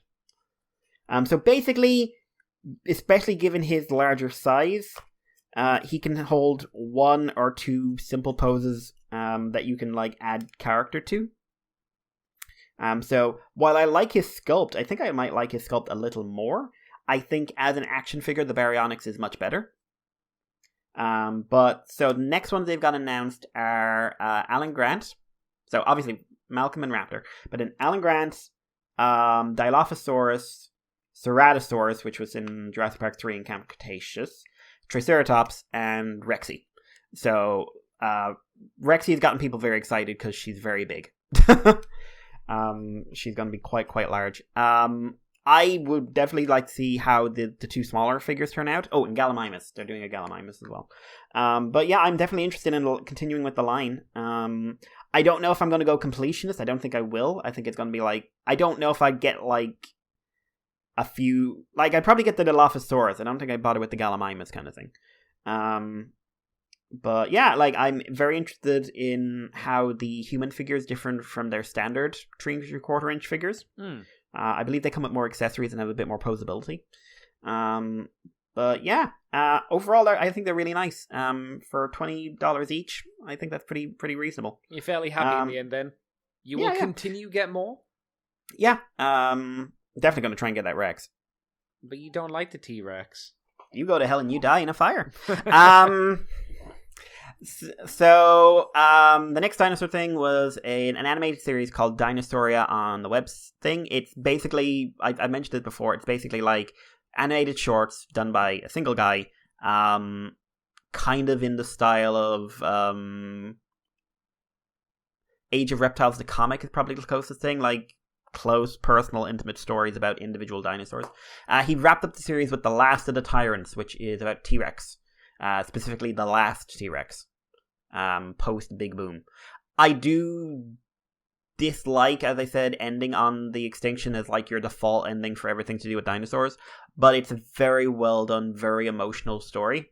That ends on like the shots of the modern world in like classic animation. Like it's 2D animation done in computers, you can tell, but is it as good as Disney's Dinosaur? I would. Okay, so you're not going to believe this. I would edge it might be a little better. What? No. No. Yeah. Oh my god. Just a little bit. What about what is it better than the what's it called? The Happiest Dinosaur? Was that the other terrible Disney dinosaur movie? Oh god, that was so bad. It was The Happiest Dinosaur, wasn't it? That was so bad because that was like in the middle of Pixar. Yeah. That was like that was when I realized that Pixar was becoming tainted. It was not the same Pixar anymore, definitely. Yeah. I haven't seen any of the more recent Pixar movies that people say are actually really good, but I like... Basically, the last Pixar movie I watched was Up. Yeah. Which has a really, really, really, really, really strong 10 minutes. Yeah, and then it turns into a very generic Pixar film. Yeah. And it's all I remember from it, genuinely all I remember from it is the gag about the squirrel. Which, considering how much people tell me they love that movie, I'm just like... Do you love the movie or the opening? Because the opening's excellent. I think people like the dog. Squirrel. Yeah. I think people like the dog. People like dogs generally, so. But yeah, I would... Dinosauria, I think it's 5-6 episodes. I'm disappointed you're not talking about Primal Season 2, though. Primal... We're getting there! Shut your face! We just got announced the fucking date, finally. Middle of July. Oh. July 22nd. No! I don't know if they've officially announced it, but based on like listings, it's July 22nd or something like that. So we could still be disappointed, potentially. I don't know. He has described it as, this is the thing I've done that I'm most proud of my entire career. No. When I say disappointed, I mean like it not actually comes out then. Like, I'll kill them. Or something. I will find them and I will kill them. I don't have any worry about like the quality of the show because Gendy, there is rarely the thing that Gendy makes that I don't think is at worst well made. Yeah, I don't like his Star Wars, but I think it is well made. Yeah, no, it's very well made. But yeah, Dinosauria. It's only 5 episodes on the YouTube channel. It's called Dead Sound. I highly recommend it. It is the guy who does the dinosaur figures from the Beasts of the Mesozoic. His horned dinosaurs. He's doing a fan's choice figure of one of the dinosaur designs from this. Oh, nice. Okay. Which is again an old buck, an old male. Except this one kicks ass, but it's a really nice design, and it is the one I'm going to be picking up. So I just really recommend checking out this series. So that's it for that. Yeah, and last thing, because I'm running out of things to think of, is of course Jurassic World Dominion came out day before yesterday. It's been out in Mexico since like end of May. Really? For some reason. Weird. I don't know why it came out so early in Mexico, but hey-o. Yeah. So, this is the 6th film. Colin Trevorrow said it's the last one he's working on. It's, for the moment, the last official Jurassic World or Jurassic Park movie, although there has been a lot of underground rumors that they've already got another trilogy in the works. Oh, God. I would recommend taking a break just to let people... It's a mistake a lot of things do. It's just like, well, we've been making them constantly for now 8 years. Yeah. Better make more. No, that's not what you do. You take time off. Take 4 years off. Take 5 years off. So this is I describe this as the Avengers of the Jurassic films. Okay. So, basic story. There are two. One is about Claire, Owen, and Maisie. Maisie's a girl from Fallen Kingdom, and Blue and Beta. Beta is Blue's baby. Basically, Beta and Maisie get kidnapped. Owen has to go after both of them with Claire and try and find them, and that's what I call the action side of the film. And then there's the corporate espionage film, which involves Alan Grant, Ellie Sattler, and Ian Malcolm trying to track down the truth in Biosyn, who is a company who is related to a sudden appearance of a large swarming locust that is devouring crops but is avoiding ones owned by Biosyn. So, meanwhile, and this is all taking place in a world after Fallen Kingdom where not only are dinosaurs escaped from Nublar, the technology is now out there. So there's illegal dinosaur breeding, there's illegal dinosaur fight rings, dinosaurs are showing up in the wild that are coming from all sorts of different places and companies, and some dinosaurs are old versions, and some dinosaurs are brand new versions, and all that kind of stuff. So, about halfway through the film, these two plots started intersecting, and it becomes kind of more of an action thriller. The first half of the movie is very focused on the Owen and Claire story, mostly because like the Biosyn stuff is where Alan and the rest are, and that's where the last half of the movie is. We meet a new character called Kayla. We meet a new character called Ramsey. The first half is basically a James Bond movie, more than anything else. It's got a lot of action set pieces, a lot of exotic, like it's in Malta, so it's got this exotic vibe. Like, it's major action set pieces that chase through the Malta streets, and then like a knife fight in a dinosaur black market. And then we move on to the Biosyn part of it, which is like in a sanctuary where Biosyn have been capturing dinosaurs for the last 4 or 5 years. So yeah, I described it as Avengers because Avengers, looking back at it, Avengers is a 6 out of 10 movie. I'm very comfortable saying that after all these years, because all it does is take a bunch of characters who had their personalities established in a different movie and smash them together, build up one or two, but mostly just assume you know everything already, and is fairly unforgiving if you don't. And this is basically the same. Alan, Ellie, and Ian get a bit of development, but not a lot. There is a pretty big assumption that you are familiar with them. Claire, Owen, and Maisie, apart from some new plot details, get almost nothing. If you are only seeing this movie, you will be very confused about who the fuck Blue is. It's like, why is there a velociraptor not eating someone? Yeah. And that's, like I said, it's the same kind of structure. I also think this is a 6 out of 10 movie. Getting, like, review bombed by American reviewers. European reviewers are loving it. Critics, of course, you mean. Yeah. Audience have it, I think last scores are like in the high 80s, 70s to 80s. It's very rapidly paced in that first half. And I think the first half is definitely the weakest part of the film. And it has probably the most cliches, like, we're going black market, so we've got like femme fatale smuggler lady, we've got immoral poacher, we've got blah blah blah. I would say the individual Owen Claire story in the first half of the film is the weakest part of it. But I would also say the Alan and Ellie stuff and the Ian when he comes in, that's pretty strong, and it gets stronger as the film goes on. Bar like one cringe scene where they do a weird coffee joke. Which went on about half a minute too long. Okay. But because that focuses on Biosyn, it brings in Dodgson, who was Dodgson. We've got Dodgson here with a different actor. Because the last one got arrested for child pornography. Oh no! Oh yeah. They've kind of made him in kind of a Steve Jobsy type, right? Or like, I'm making Facebook, evil Facebook, which is basically real Facebook. Yeah. And that's where Ramsey comes in. I think Ramsey and Kayla are probably my two favorite new characters in this. Because I quite like them both. And it plays up there. Then they hit the second half of the film, all the plot lines start converging, and it becomes a lot more a tense dinosaur-focused film. Because the locusts are there, they're a big threat, and they're quite scary at times. But there's a ton of super something I say about Fallen Kingdom is that it has really good screenshots. Like, really beautifully constructed cinematography without the scene composition to back them up.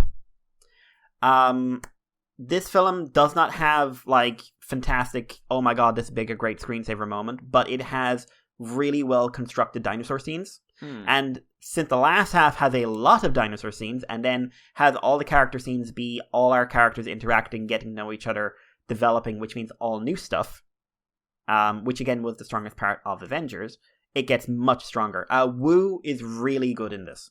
Dr. Wu, they do lots of cool stuff with him. In terms of, like, main plots, it's Maisie, Beta. Blue is barely in it. Blue is really just a framing device. Rexy isn't in it a ton, but Rexy has a whole mini arc, particularly if you take into account the prologue they released 6 months ago, which I definitely agree should have been on this, because it starts off her arc, she gets a bit in the middle, and then her arc finishes in the end. Obviously, with that being cut out, we get sort of the middle of her arc and then the end of her arc. It's been hinted that for the home release that it'll probably combined in, and I think that would be wise. I mean, that makes sense, because they can do what they want with a home release. Yeah. Just because, like, I don't think you should have to go to other material to get the full thing. But I think, like, she's got... her middle scene is quite short but interesting, and the end scene with Rexy I think is really cool. It is like full Colin Trevorrow saying, this is my favorite character in the Jurassic franchise and none of you can stop me because I'm leaving. Because there is just a moment of just like, this is a fucking superhero, like, revival scene. What? It's like, it's so dumb. I kind of love it, but it's dumb. But I counted 6 or 7 really well done dinosaur scenes in the second half of the movie. Lots of animatronics. Oh my god, so many animatronics. At times too many, because they do them for little tiny dinosaurs and they never look as good for tiny dinosaurs.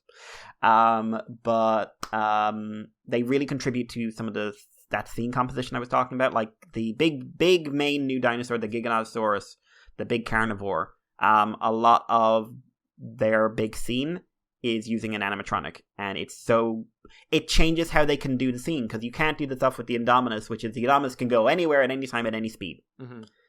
Like, you've got an animatronic, it can move this fast. It can move from point B to point. So even if you're integrating CGI to fill out the rest of the body, you're limited, like, it's only going to move at this speed, it's only going to go up at these angles. And I think that really helped focus in the tension for those kind of scenes. But new dinosaurs, the best ones are probably the Therizinosaurus and the Dimetrodon. Well, Dimetrodon is actually not a dinosaur, it's a mammal thing, but we won't go into that. Therizinosaurus has the creepiest scene in the film, and this thing is the size of a T-Rex, and they managed to give it kind of a horror movie Stalker vibe. Dimetrodon is like a cave chase, with a lot of horror elements to it that I think work quite well. The Dilophosaurus is back in 2 really, really good scenes. Like, I think better than the original Jurassic Park scenes in some ways. Okay. For actual tension. But, like, all that aside, it's light on plot in a lot of places. It's the first half is too rapidly paced. I love the chase scene. I think the chase action scene with the Atrociraptors is really good. But it is, like, you've got 20 minutes in Malta before that doesn't match the same pace. And here's a weird complaint. There's too many dinosaurs in it. Okay. So, there's 5 focal dinosaurs in Jurassic Park who get, like, focal scenes? Like T-Rex, Velociraptor, Triceratops, Brachiosaurus, Dilophosaurus. I was trying to count this today. So, we've got Velociraptor, Tyrannosaurus, Giganotosaurus, Pyroraptor, Atrociraptor, Dilophosaurus, Therizinosaurus, Parasaurolophus gets a focal scene. 3 different horned dinosaurs in one scene, they get a focal scene. Forget locusts get a couple of focal scenes. I'm counting them in this. Then there's like some scenes bleed into each other in the market involving other dinosaurs. Quetzalcoatlus, the big pterosaur thing, that gets seen. So that's 11 focal dinosaur scenes, most of which are happening in the back end of this film, which means you don't get a lot of time with each species. Right. So I think that should have been toned down. Like, again, I think all the dinosaur scenes are well done dinosaur scenes, but I think there's just a bit too many of them, just too many animals in there. Like, you could have had an extra Giganotosaurus scene, you could have had an extra Velociraptor or a Troceraptor or Dilophosaurus scene, you know? Instead of having 5 other animals in the same space. Overall, I think the way I'd mark it, because I did a big rewatch of all the Jurassic stuff during the week, the last couple of weeks. I'll wrap this up now, because I'm going on too much. But, so, my own personal markings, Jurassic Park is a 10. It's a 10 out of 10. I just can't argue that with me, whatever. I'd put Jurassic World next at a 7. I'd put the first 2 seasons of Camp Cretaceous after that. Then the third season of Camp Cretaceous. Then The Lost World. Then Fallen Kingdom. Then Jurassic Park 3. Then Camp Cretaceous Season 4. That's how bad Season 4 is, by the way. It is really fucking bad. So as a rating, I'd say, basically, I think it's the Avengers of Jurassic Park. I think it's a 6 out of 10. As an enjoyable romp of lots of action and lunacy and weirdness. And the same kind of, just, you know, it's just go. It's very fast-paced, whatever. In terms of where it falls in the films, I would put it above The Lost World and below the Jurassic World Camp Cretaceous Season 1, 2 tier. Okay. So for me, again, going back to some things, like some people are calling it for brain dead morons, and some people are saying it's high art, and it's neither of those things in my opinion. For me personally, I found it an enjoyable romp. I'm definitely going to be picking up the Blu-ray when it comes out. I'll watch it again. I think after a second or a third watch, it is going to become I want to watch that scene. I'm going to go to YouTube, or I'm going to fast forward to that scene on the Blu-ray. It's not going to be kind of like Avengers for me. It's not going to be something I come back to a lot to rewatch. It's like, I want to see the scene where Rexy has a fight. Cool, I watch that. I want to see the chase scene. I watch that. But I think I enjoyed it a lot more than I was expecting to. That's and good. I also enjoyed it a lot more than a lot of movies critics are giving higher ratings to. Mm-hmm. So everything's going to come down to the personal opinion. Also, boy howdy was I not predicting those 2 particular characters in the end scene were returning characters from The Lost World. That's a big spoiler, but there's just 2 characters in there from The Lost World, and I was like, I'm sorry, what? Anyway, Jurassic World Dominion. It'll make its money, it'll lose its money, but it's the end of the road, and Trevorrow basically said I can do whatever the fuck I want now. Yay. So, Andy. Yes. I have rambled a lot. Yes. What did Andy do? I haven't really done too much. I've been streaming V Rising with Jason because Mr. Jason had actual time off where he could stream. So we had a few days where we played some V Rising together. And apart from that, it's just been, the usual work. Nothing of interest. Haven't got anything. I haven't really watched anything apart from just still going through Stargate. And I did your podcast that was the... Yes. From the files. I got that out today. Did you say you are going to be doing Stargate season stuff for Patreon or something like that? Yes, I did. I've got the first one done. I haven't done season 2 yet, but I will do. I was going to say, how far into it are you? I'm probably getting near the end of season 3, I guess.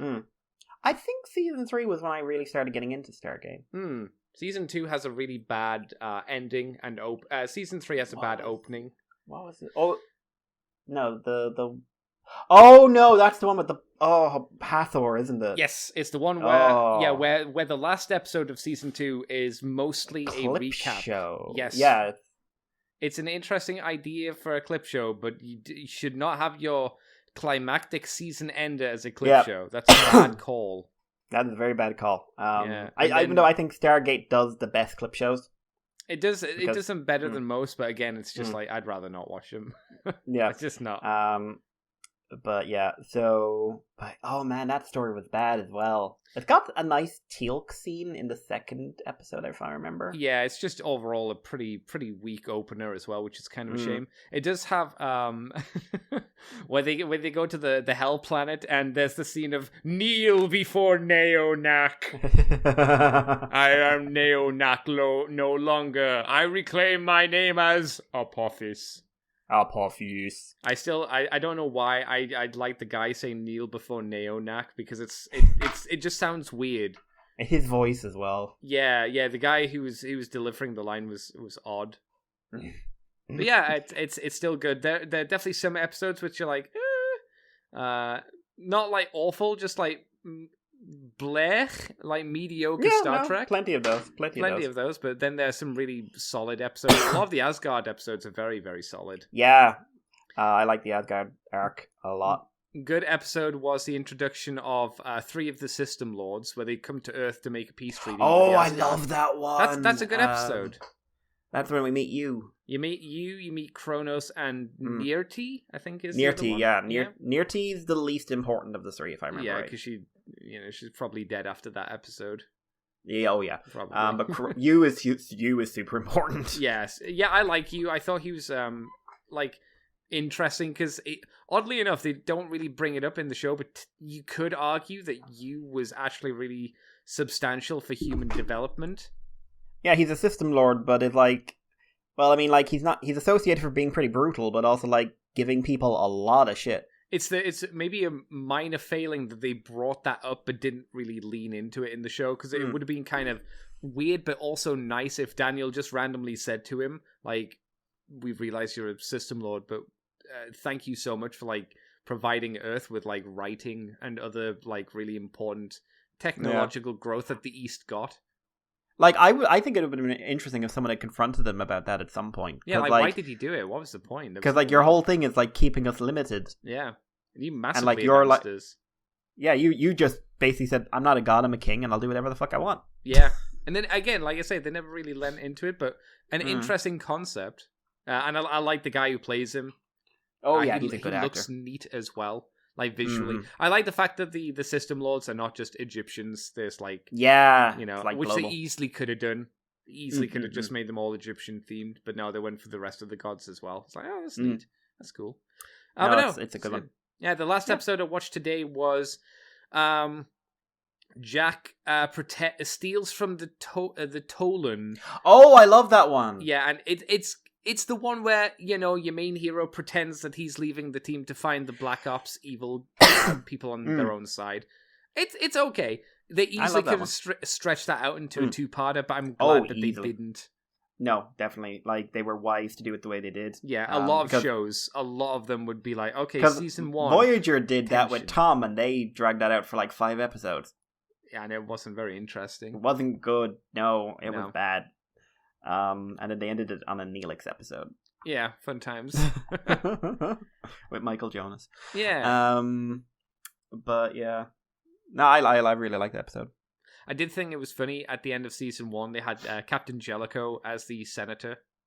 Oh, yeah. He's the framing device Kinsey. for the clip show. Yeah, Kinsey. Yeah. Kinsey. He never gets to play anyone likes. Yeah, I'm guessing this guy, like someone in Hollywood decided you look like a right cunt, so you're always going to play one. He's just like, well, I'm nice. I'm a really nice guy. The annoying thing about Captain Jellicoe is he's actually not bad, even though the Next Gen crew and story portrays him as being a bad guy. He's not really a bad guy if you watch the show. I do know I haven't watched that episode in a while, but I do know that is a debated topic. I don't think he's a bad captain. I've seen a military guy like break him down. Oh no, I was going to say I've seen a military guy break him down and say like, "Oh God, he's terrible." But I've seen another one say like, "Yeah, that's how I would run a unit." Well, that's the thing. It's like it's different ways to run a unit, isn't it? Mm-hmm. So, yeah. If you're a Riker, he's a monster, and if you're not a Riker, he's probably, don't agree with his decisions maybe, but he's not unreasonable. Yeah. It's interesting. Because Riker hated him. Oh, yeah, it's because he was so different from Picard. Riker was like, but you're not offering me tea or a hug. No, exactly. I want my opinions to seem like they matter, rather than I am the captain, you take my orders and you fucking do them. I am the captain. Yeah. But Stargate, still fun. Going to be watching more tonight, obviously. I think the episode, because I'm watching them in a weird way, like, I've decided there's nothing super decent to watch at the moment for, like, dinner, so I'm randomly throwing in a DVD. So tonight's episode Upstairs in Bed will be the one where they meet the Tolan for the first time and they have the trial to see whether Skara gets to keep his body or not. Yeah. Which is quite a good episode. Yeah, no, that's an interesting one. I think that's one where I wish they'd actually made it a bit more of a debate. Yes. Yeah. Rather Instead than of focusing in on it becoming like the Gould are trying to destroy the planet again. Like, try and convince me there's an argument for him staying. Yes. Because they could do it. Oh, yeah. They could. Like, I've done so much good in the world, but living inside this young boy, I could do so much more. Yeah. Killing. All Murder. that good times. Good times. It does feel like the Heartseasus child, the overall arcing plot is not... that got abandoned. One problem with Stargate is they'll introduce an enemy, but it'll be an enemy that has no purpose until the last part of the story. Like Sokar. Sokar is built up to be this really big, intimidating dude, and he's seen for 2 episodes. Yeah, especially in the early seasons, that's the thing. I remember that distinctly. Especially when, I think because they were trying to, they wanted to do serialized, but they wanted to give themselves a lot of options. Yeah, I think it's the idea of having almost a Deep Space Nine overarching story, but much, much, much looser than that, because Apophis kind of works just purely on the basis that he just keeps not dying because of the story writing. So he gets to carry on like a Wayoon or a Dukat, but then it's like, we got big bad Sokar coming. Like I say, you see him for 2 episodes. Oh no, Linnea, the destroyer of worlds, the poison person. Yeah. And it's like, what are we going to do with her storyline? You find her on a planet, she is much, much younger and has forgotten who she is. And the conclusion of the story is, we're just going to wipe her memory so she never remembers who she is. And it's like, that's the story conclusion. It's like, okay. It always feels like, okay, we had ideas for him, but then we realized we couldn't do them, but we don't want to leave them hanging because people will say we've left ideas hanging, so bye.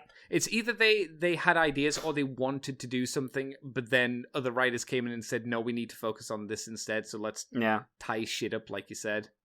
So it's strange. They do that a few times. Much. But that's it. That's all I've been up to. So, Mikey, where can people find you on the internet? We do have questions. Oh, shit. My bad. We do have questions. Andy, rushing through. We've got 2, actually. Oh, my God. One is from Andreas for the 700 episode, which this is too late for because I suck. But since this might reach you for the 700th episode, I think a special question is in order. It did. I wasn't here to read it, but it did. I'm always interested in doing some soul searching to find the way, why I'm the way I am. Genetics and that zombie plague. Sadness. Especially in regards to my nerddom and my hobbies. Recently I had an epiphany. I like anime mecha. Sci-fi, guys, gals in armor, and a mix of different aesthetics. You can find all of this in one show. Star Saber and the Saber Rider and the Star Sheriffs. Was that an anime or was that an original Western thing? What's that, sorry? Saber Rider and the Star Sheriffs.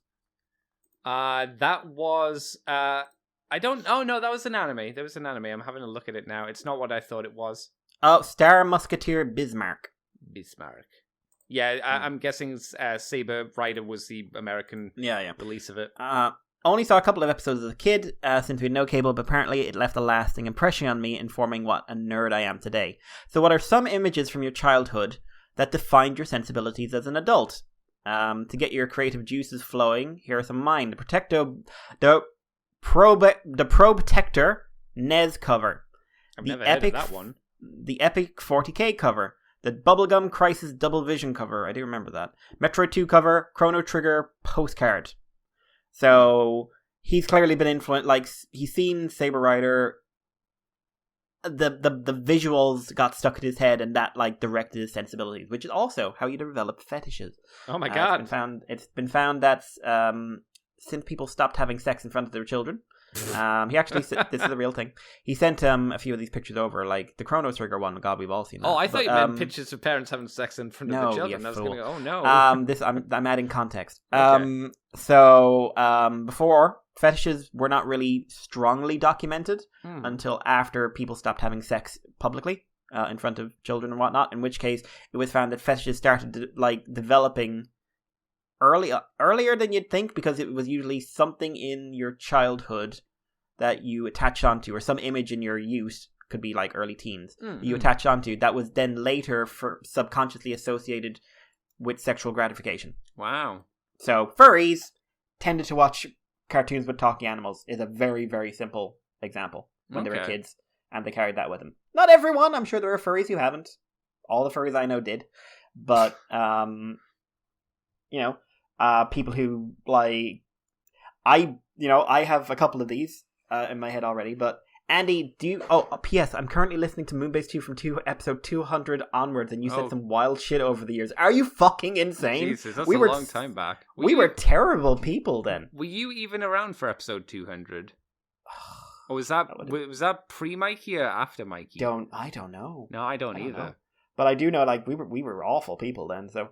Well, yeah, people change over time. No, I didn't. I was very quiet when we first started Moonbase 2. Oh, I remember you were like, "Hi, I'm Andy. I'm here with Dave." Yeah. Well, Dave did a lot of the talking, as Dave do. So I was just kind of there popping in. Yeah. I had to step up when Dave left and be like, "Okay, I'll be the moderator man." Moderator. Yeah. So, Andy, is there any, like, images, Are we talking about fetishes, stuff? or are we just talking about, like, interests? We'll say images. If you want to work fetishes in, you can. All right. But, like, hobbies or interests or anything like that, like, you can say, like, this image influenced it. A specific image. I don't know why. I mean, I kind of do know why, but I remember at the end of the 24th century, the Earth was invaded by a horde of mutant spider crabs, led by the Venomoid warlord Darkon. When he descends upon the Earth, darkness will unveil its banner in yet another region of the cosmos. Do you know that sentence, Mikey? I don't, actually. It's the intro to Techno Man. Well, I do know that. I only remember the Techno Man bit. I don't remember the first bit. Yeah, that was the intro. And it was more than likely the first, like, bless you, the first, like, thing I would associate as, like, anime. Like, there were probably other things that were also anime, but it was the first thing that was like, wow, this is really different. So that's probably what got me into mecha as well, because Blade transformed into basically a robot man. Yeah. Transformers, obviously, with... What was the Transformers image that really stuck with me? Unicron devouring planets. I think that was probably like my big, large scale, like, oh god, there are things that are so big that they can just eat the planet I'm on and I can't run away from it kind of deal. Which is kind of interesting, I always thought. Trying to think of other specific images that really stick in my brain. What about you, Mikey? Jeff from Gladiators. That would explain a lot, actually. Hang on, what do you mean by that? What does that mean? The first thing that struck me when they said this was the cover for Sonic and Knuckles on the Mega Drive. Oh, the game. Okay. I think because it was black with simple like representations of Sonic and Knuckles, and they formed that one little emblem. That's right. I always felt like, thinking back on it, it kind of influenced like a lot of my preferences for sort of artistic stuff, which tends to be like, I like simple shapes and like not a lot. I like anything with like shadows and like outlines and stuff. I think that's one of the reasons I love that Samurai Jack episode so much, where the samurai versus the robot ninja. Oh yeah, and they do all the shadows and stuff like that. Dexter's Laboratory is another one that is in my brain forever. Teenage Mutant Ninja Turtles theme as well got in there. And the last one I'm going to admit to is Hannah Dundee from Cadillacs and Dinosaurs. Oh, you've admitted that before. That's okay. Yes, but that is basically defining my personal preference of physical features. Mm-hmm. So, Mikey wants to make a red tank top and hot pants and to go around not shooting doing dinosaurs, backflips. but saving them or something. Every woman I've ever dated or tried to date has weirdly fallen into that vibe as I think back in it. Alright, that's fine. That's not bad. Minus the dinosaurs. But, no one's perfect, Mikey. So yeah, it's an interesting thing. It's an interesting idea, like what little images get in your head. We do have another question. Andres, thank you very much. You are absolutely insane because I distinctly remember saying like some rubbish stuff over the years. So this is from Picky Peeves. Hello, Picky. I believe this is the first time. Not Pika-me.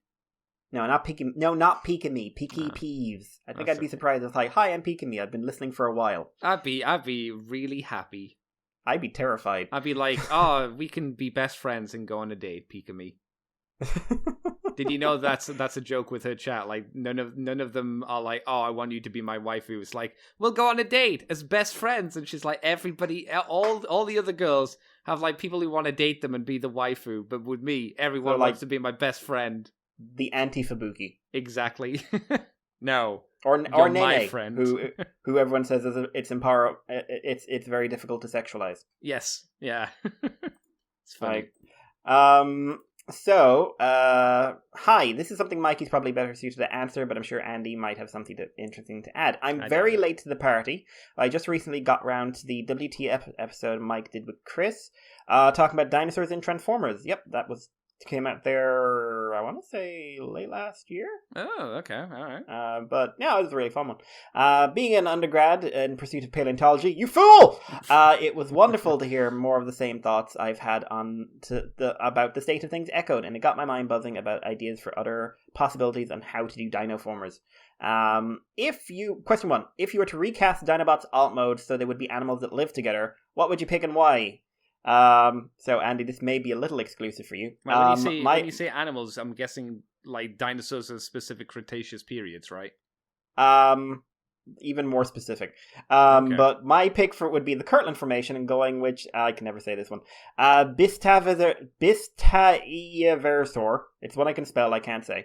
Pentaceratops, Alamosaurus, Navahodactylus, and either Ashishapelta or Zeapelta. Did you say David Chappelle? Yeah, David Chappelle. Okay, cool. Good transformer. Doesn't know. They're too fragmentary to pick which would be better for now. So for context, that's like a T-Rex type, a Triceratops type, a long neck type, a pterodactyl type, and a spiky type. Yeah. No feathers. On these, no, there would be no feathers. No, I'm just saying the no Navahodactylus feathers. would be quite fluffy. No, but no feathers. No feathers. None. Like you hang on now. You're outnumbered in this, right? I don't care. Dinosaurs look better without the fluff on. I would like to say, Andy, I don't know him very well. I think you will find why did the dinosaurs in Jurassic Park look like the way that they do? We never really communicate outside this podcast. Is it because normies don't think dinosaurs with feathers look good? I've never met him really in real life. They're thankfully. literally pictures of us together in the same room. I mean, I in fact. This is my first time actually doing this live with him. Most of it he pre-records his bit and I just react to it. So that would be so hard to edit.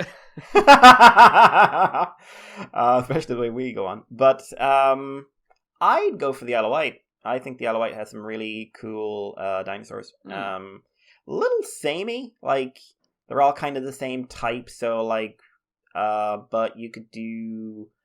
I would go a bit weird. Like, I would have, like, that baryonyx thing I mentioned. I would have that... for Arians and Isle of Wight? I think it is. If it's not, they're after finding a big new Spinosaurid over there, so that's fine. But I have something like that instead of Grimlock. Maybe Pachycephalosaurid in because I want weird shit. What's his name? I haven't looked at bloody Isle of Wight fauna in ages. But what was the name of their Venator? Something Venatator. Oh god, that's gonna drive me nuts. It's been a while, Peeves. It's been a while. I used to work with the museum there and a lot of stuff, but I haven't looked at it in donkeys. But yeah, like Southern England has some really, really cool fossils and stuff like that. I don't know if all from one formation though. Yeah,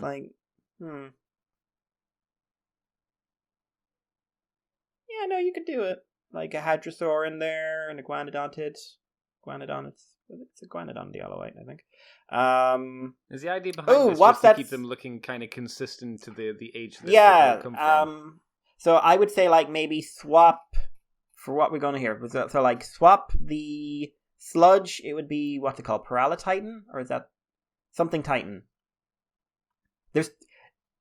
I'm doing this off the top of my head. I don't have to Google no shit. So I apologize for mixing all this. Actually, you know what I'm going to do? Let's actually Google shit so I can double check my names. White paleofauna. I'm a doctor with over 10 years of paleontology experience. I don't have to pretend I know everything anymore.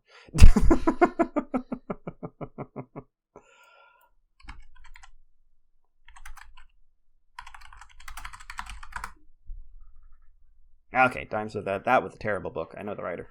Okay, so Dinosaurs of the Isle of Wight. Iguanodon, yep. Polacanthus there. Nice spiky one in for Snarl, Baryonyx.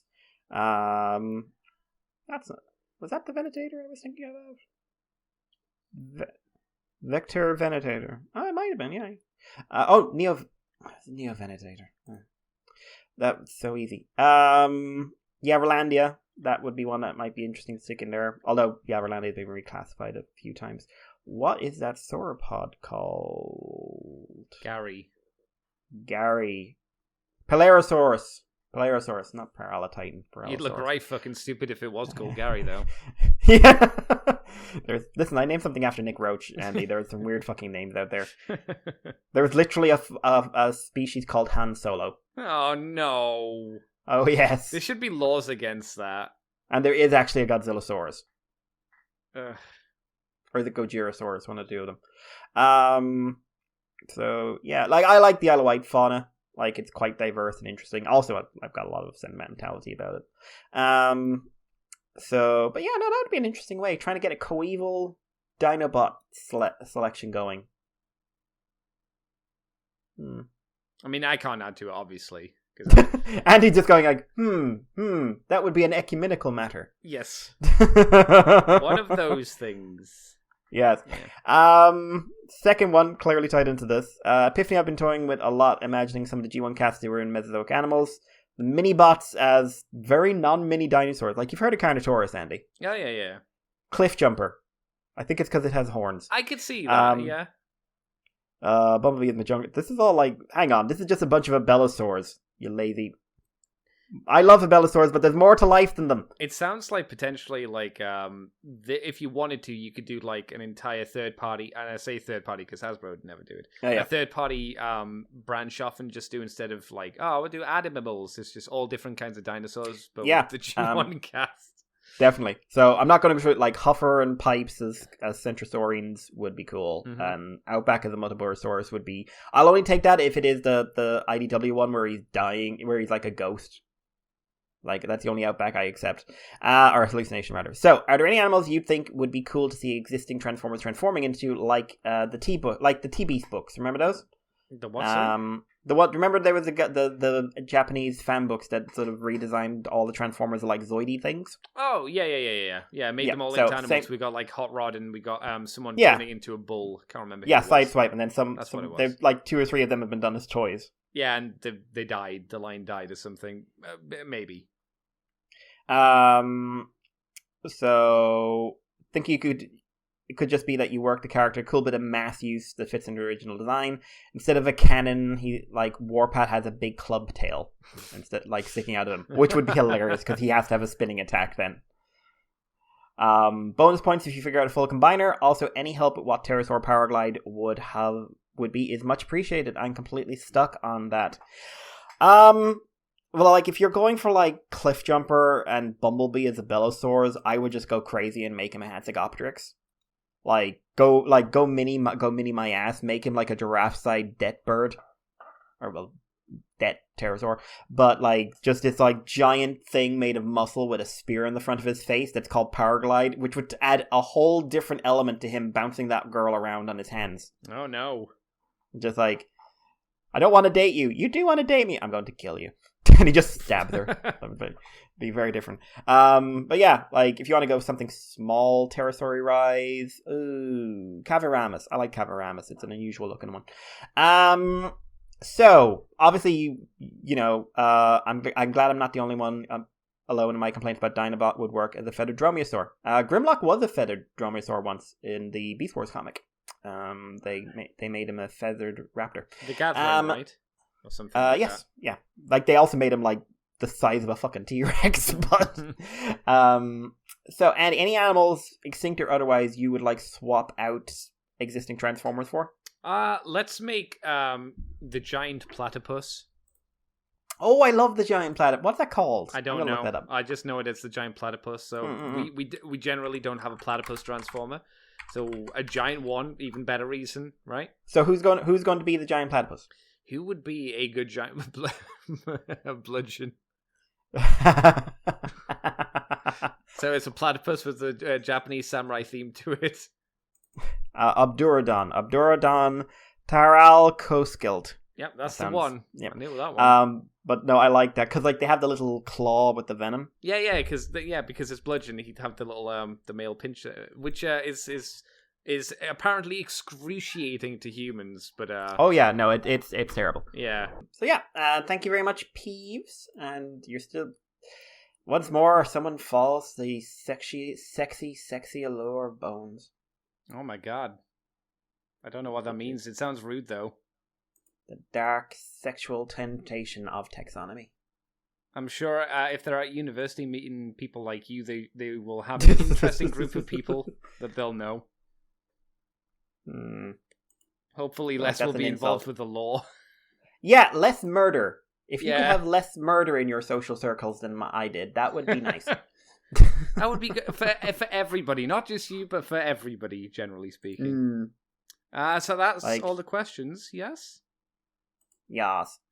We do have a message from Christoph. He goes, "Oh, Mikey missed the episode 700. That's too bad. But you know what's not bad? This Malekith model from the MCP. I can see Warhammer players getting this to kit bash for any Dark Elf related army. Also, I always thought it was pterodactyls that took out the guys on the boat at the start of Jurassic Park 3. What do you think of that, Mikey, before I finish the rest of the message? It falls apart in the movie because they weren't able to get out. They were on the loose at the end of Lost World and was the other dino to be hyped up during the marketing for JP3. Thoughts? They were... Okay, so the ones that were loose in the Lost World were different ones. I won't go into specifics, but they were generally like marketed like harmless, and the ones in JP3 were marketed crazy. But like, there's just this scene. Also, you would have seen them fly in and out. But there's just this moment I just realized when I saw, like, there's a shape in the water that's kind of a half dome. Just like, oh, it's supposed to be the fucking Spinosaurus. Yes. Oh, it's a bad movie. They make lots of mistakes. Yeah. That's not untrue. Right, where can people find you on the internet, Mr. Mikey? You can send me a message as Irish Paleo on Twitter, and of course you can send us messages on the moonbase2@gmail.com or on Twitter and Facebook and Libsyn and Patreon and everywhere else we go and come. Andy. Yes? What about you? You can find me on Twitter and YouTube and Twitch as Decayed Andy, as in a decayed corpse, rather than a decade, as in 10 years. You can find this podcast on the Moonbase 2 forums. We're on Twitter, iTunes, Facebook, Libsyn, YouTube as Moonbase 2 Transformers Podcast. You can also head over to patreon.com/moonbase2, do $2 each month, and you get the extended version from the Files of Teletron 2. You get them a week early, and you get the Moonbase Woo Woo, where we talk about non-transformery things as well. More specific, at least. And we're on the ccbunker.weebly.com if you want to go and get us that way as well. Thank you, Mikey, for coming back and talking with me again for the 701st episode of the show. I'd like to say let's have 700 more, but God, no. Oh, God, that would bring us up to 1,400 episodes. That would bring us up to, like, 20-something years. Oh, my God, it could happen. You never know. It could happen. Oh, boy. Yeah, until next week, everybody, where there'll be hopefully some more interesting Transformers news, we will see you next time. You are now leaving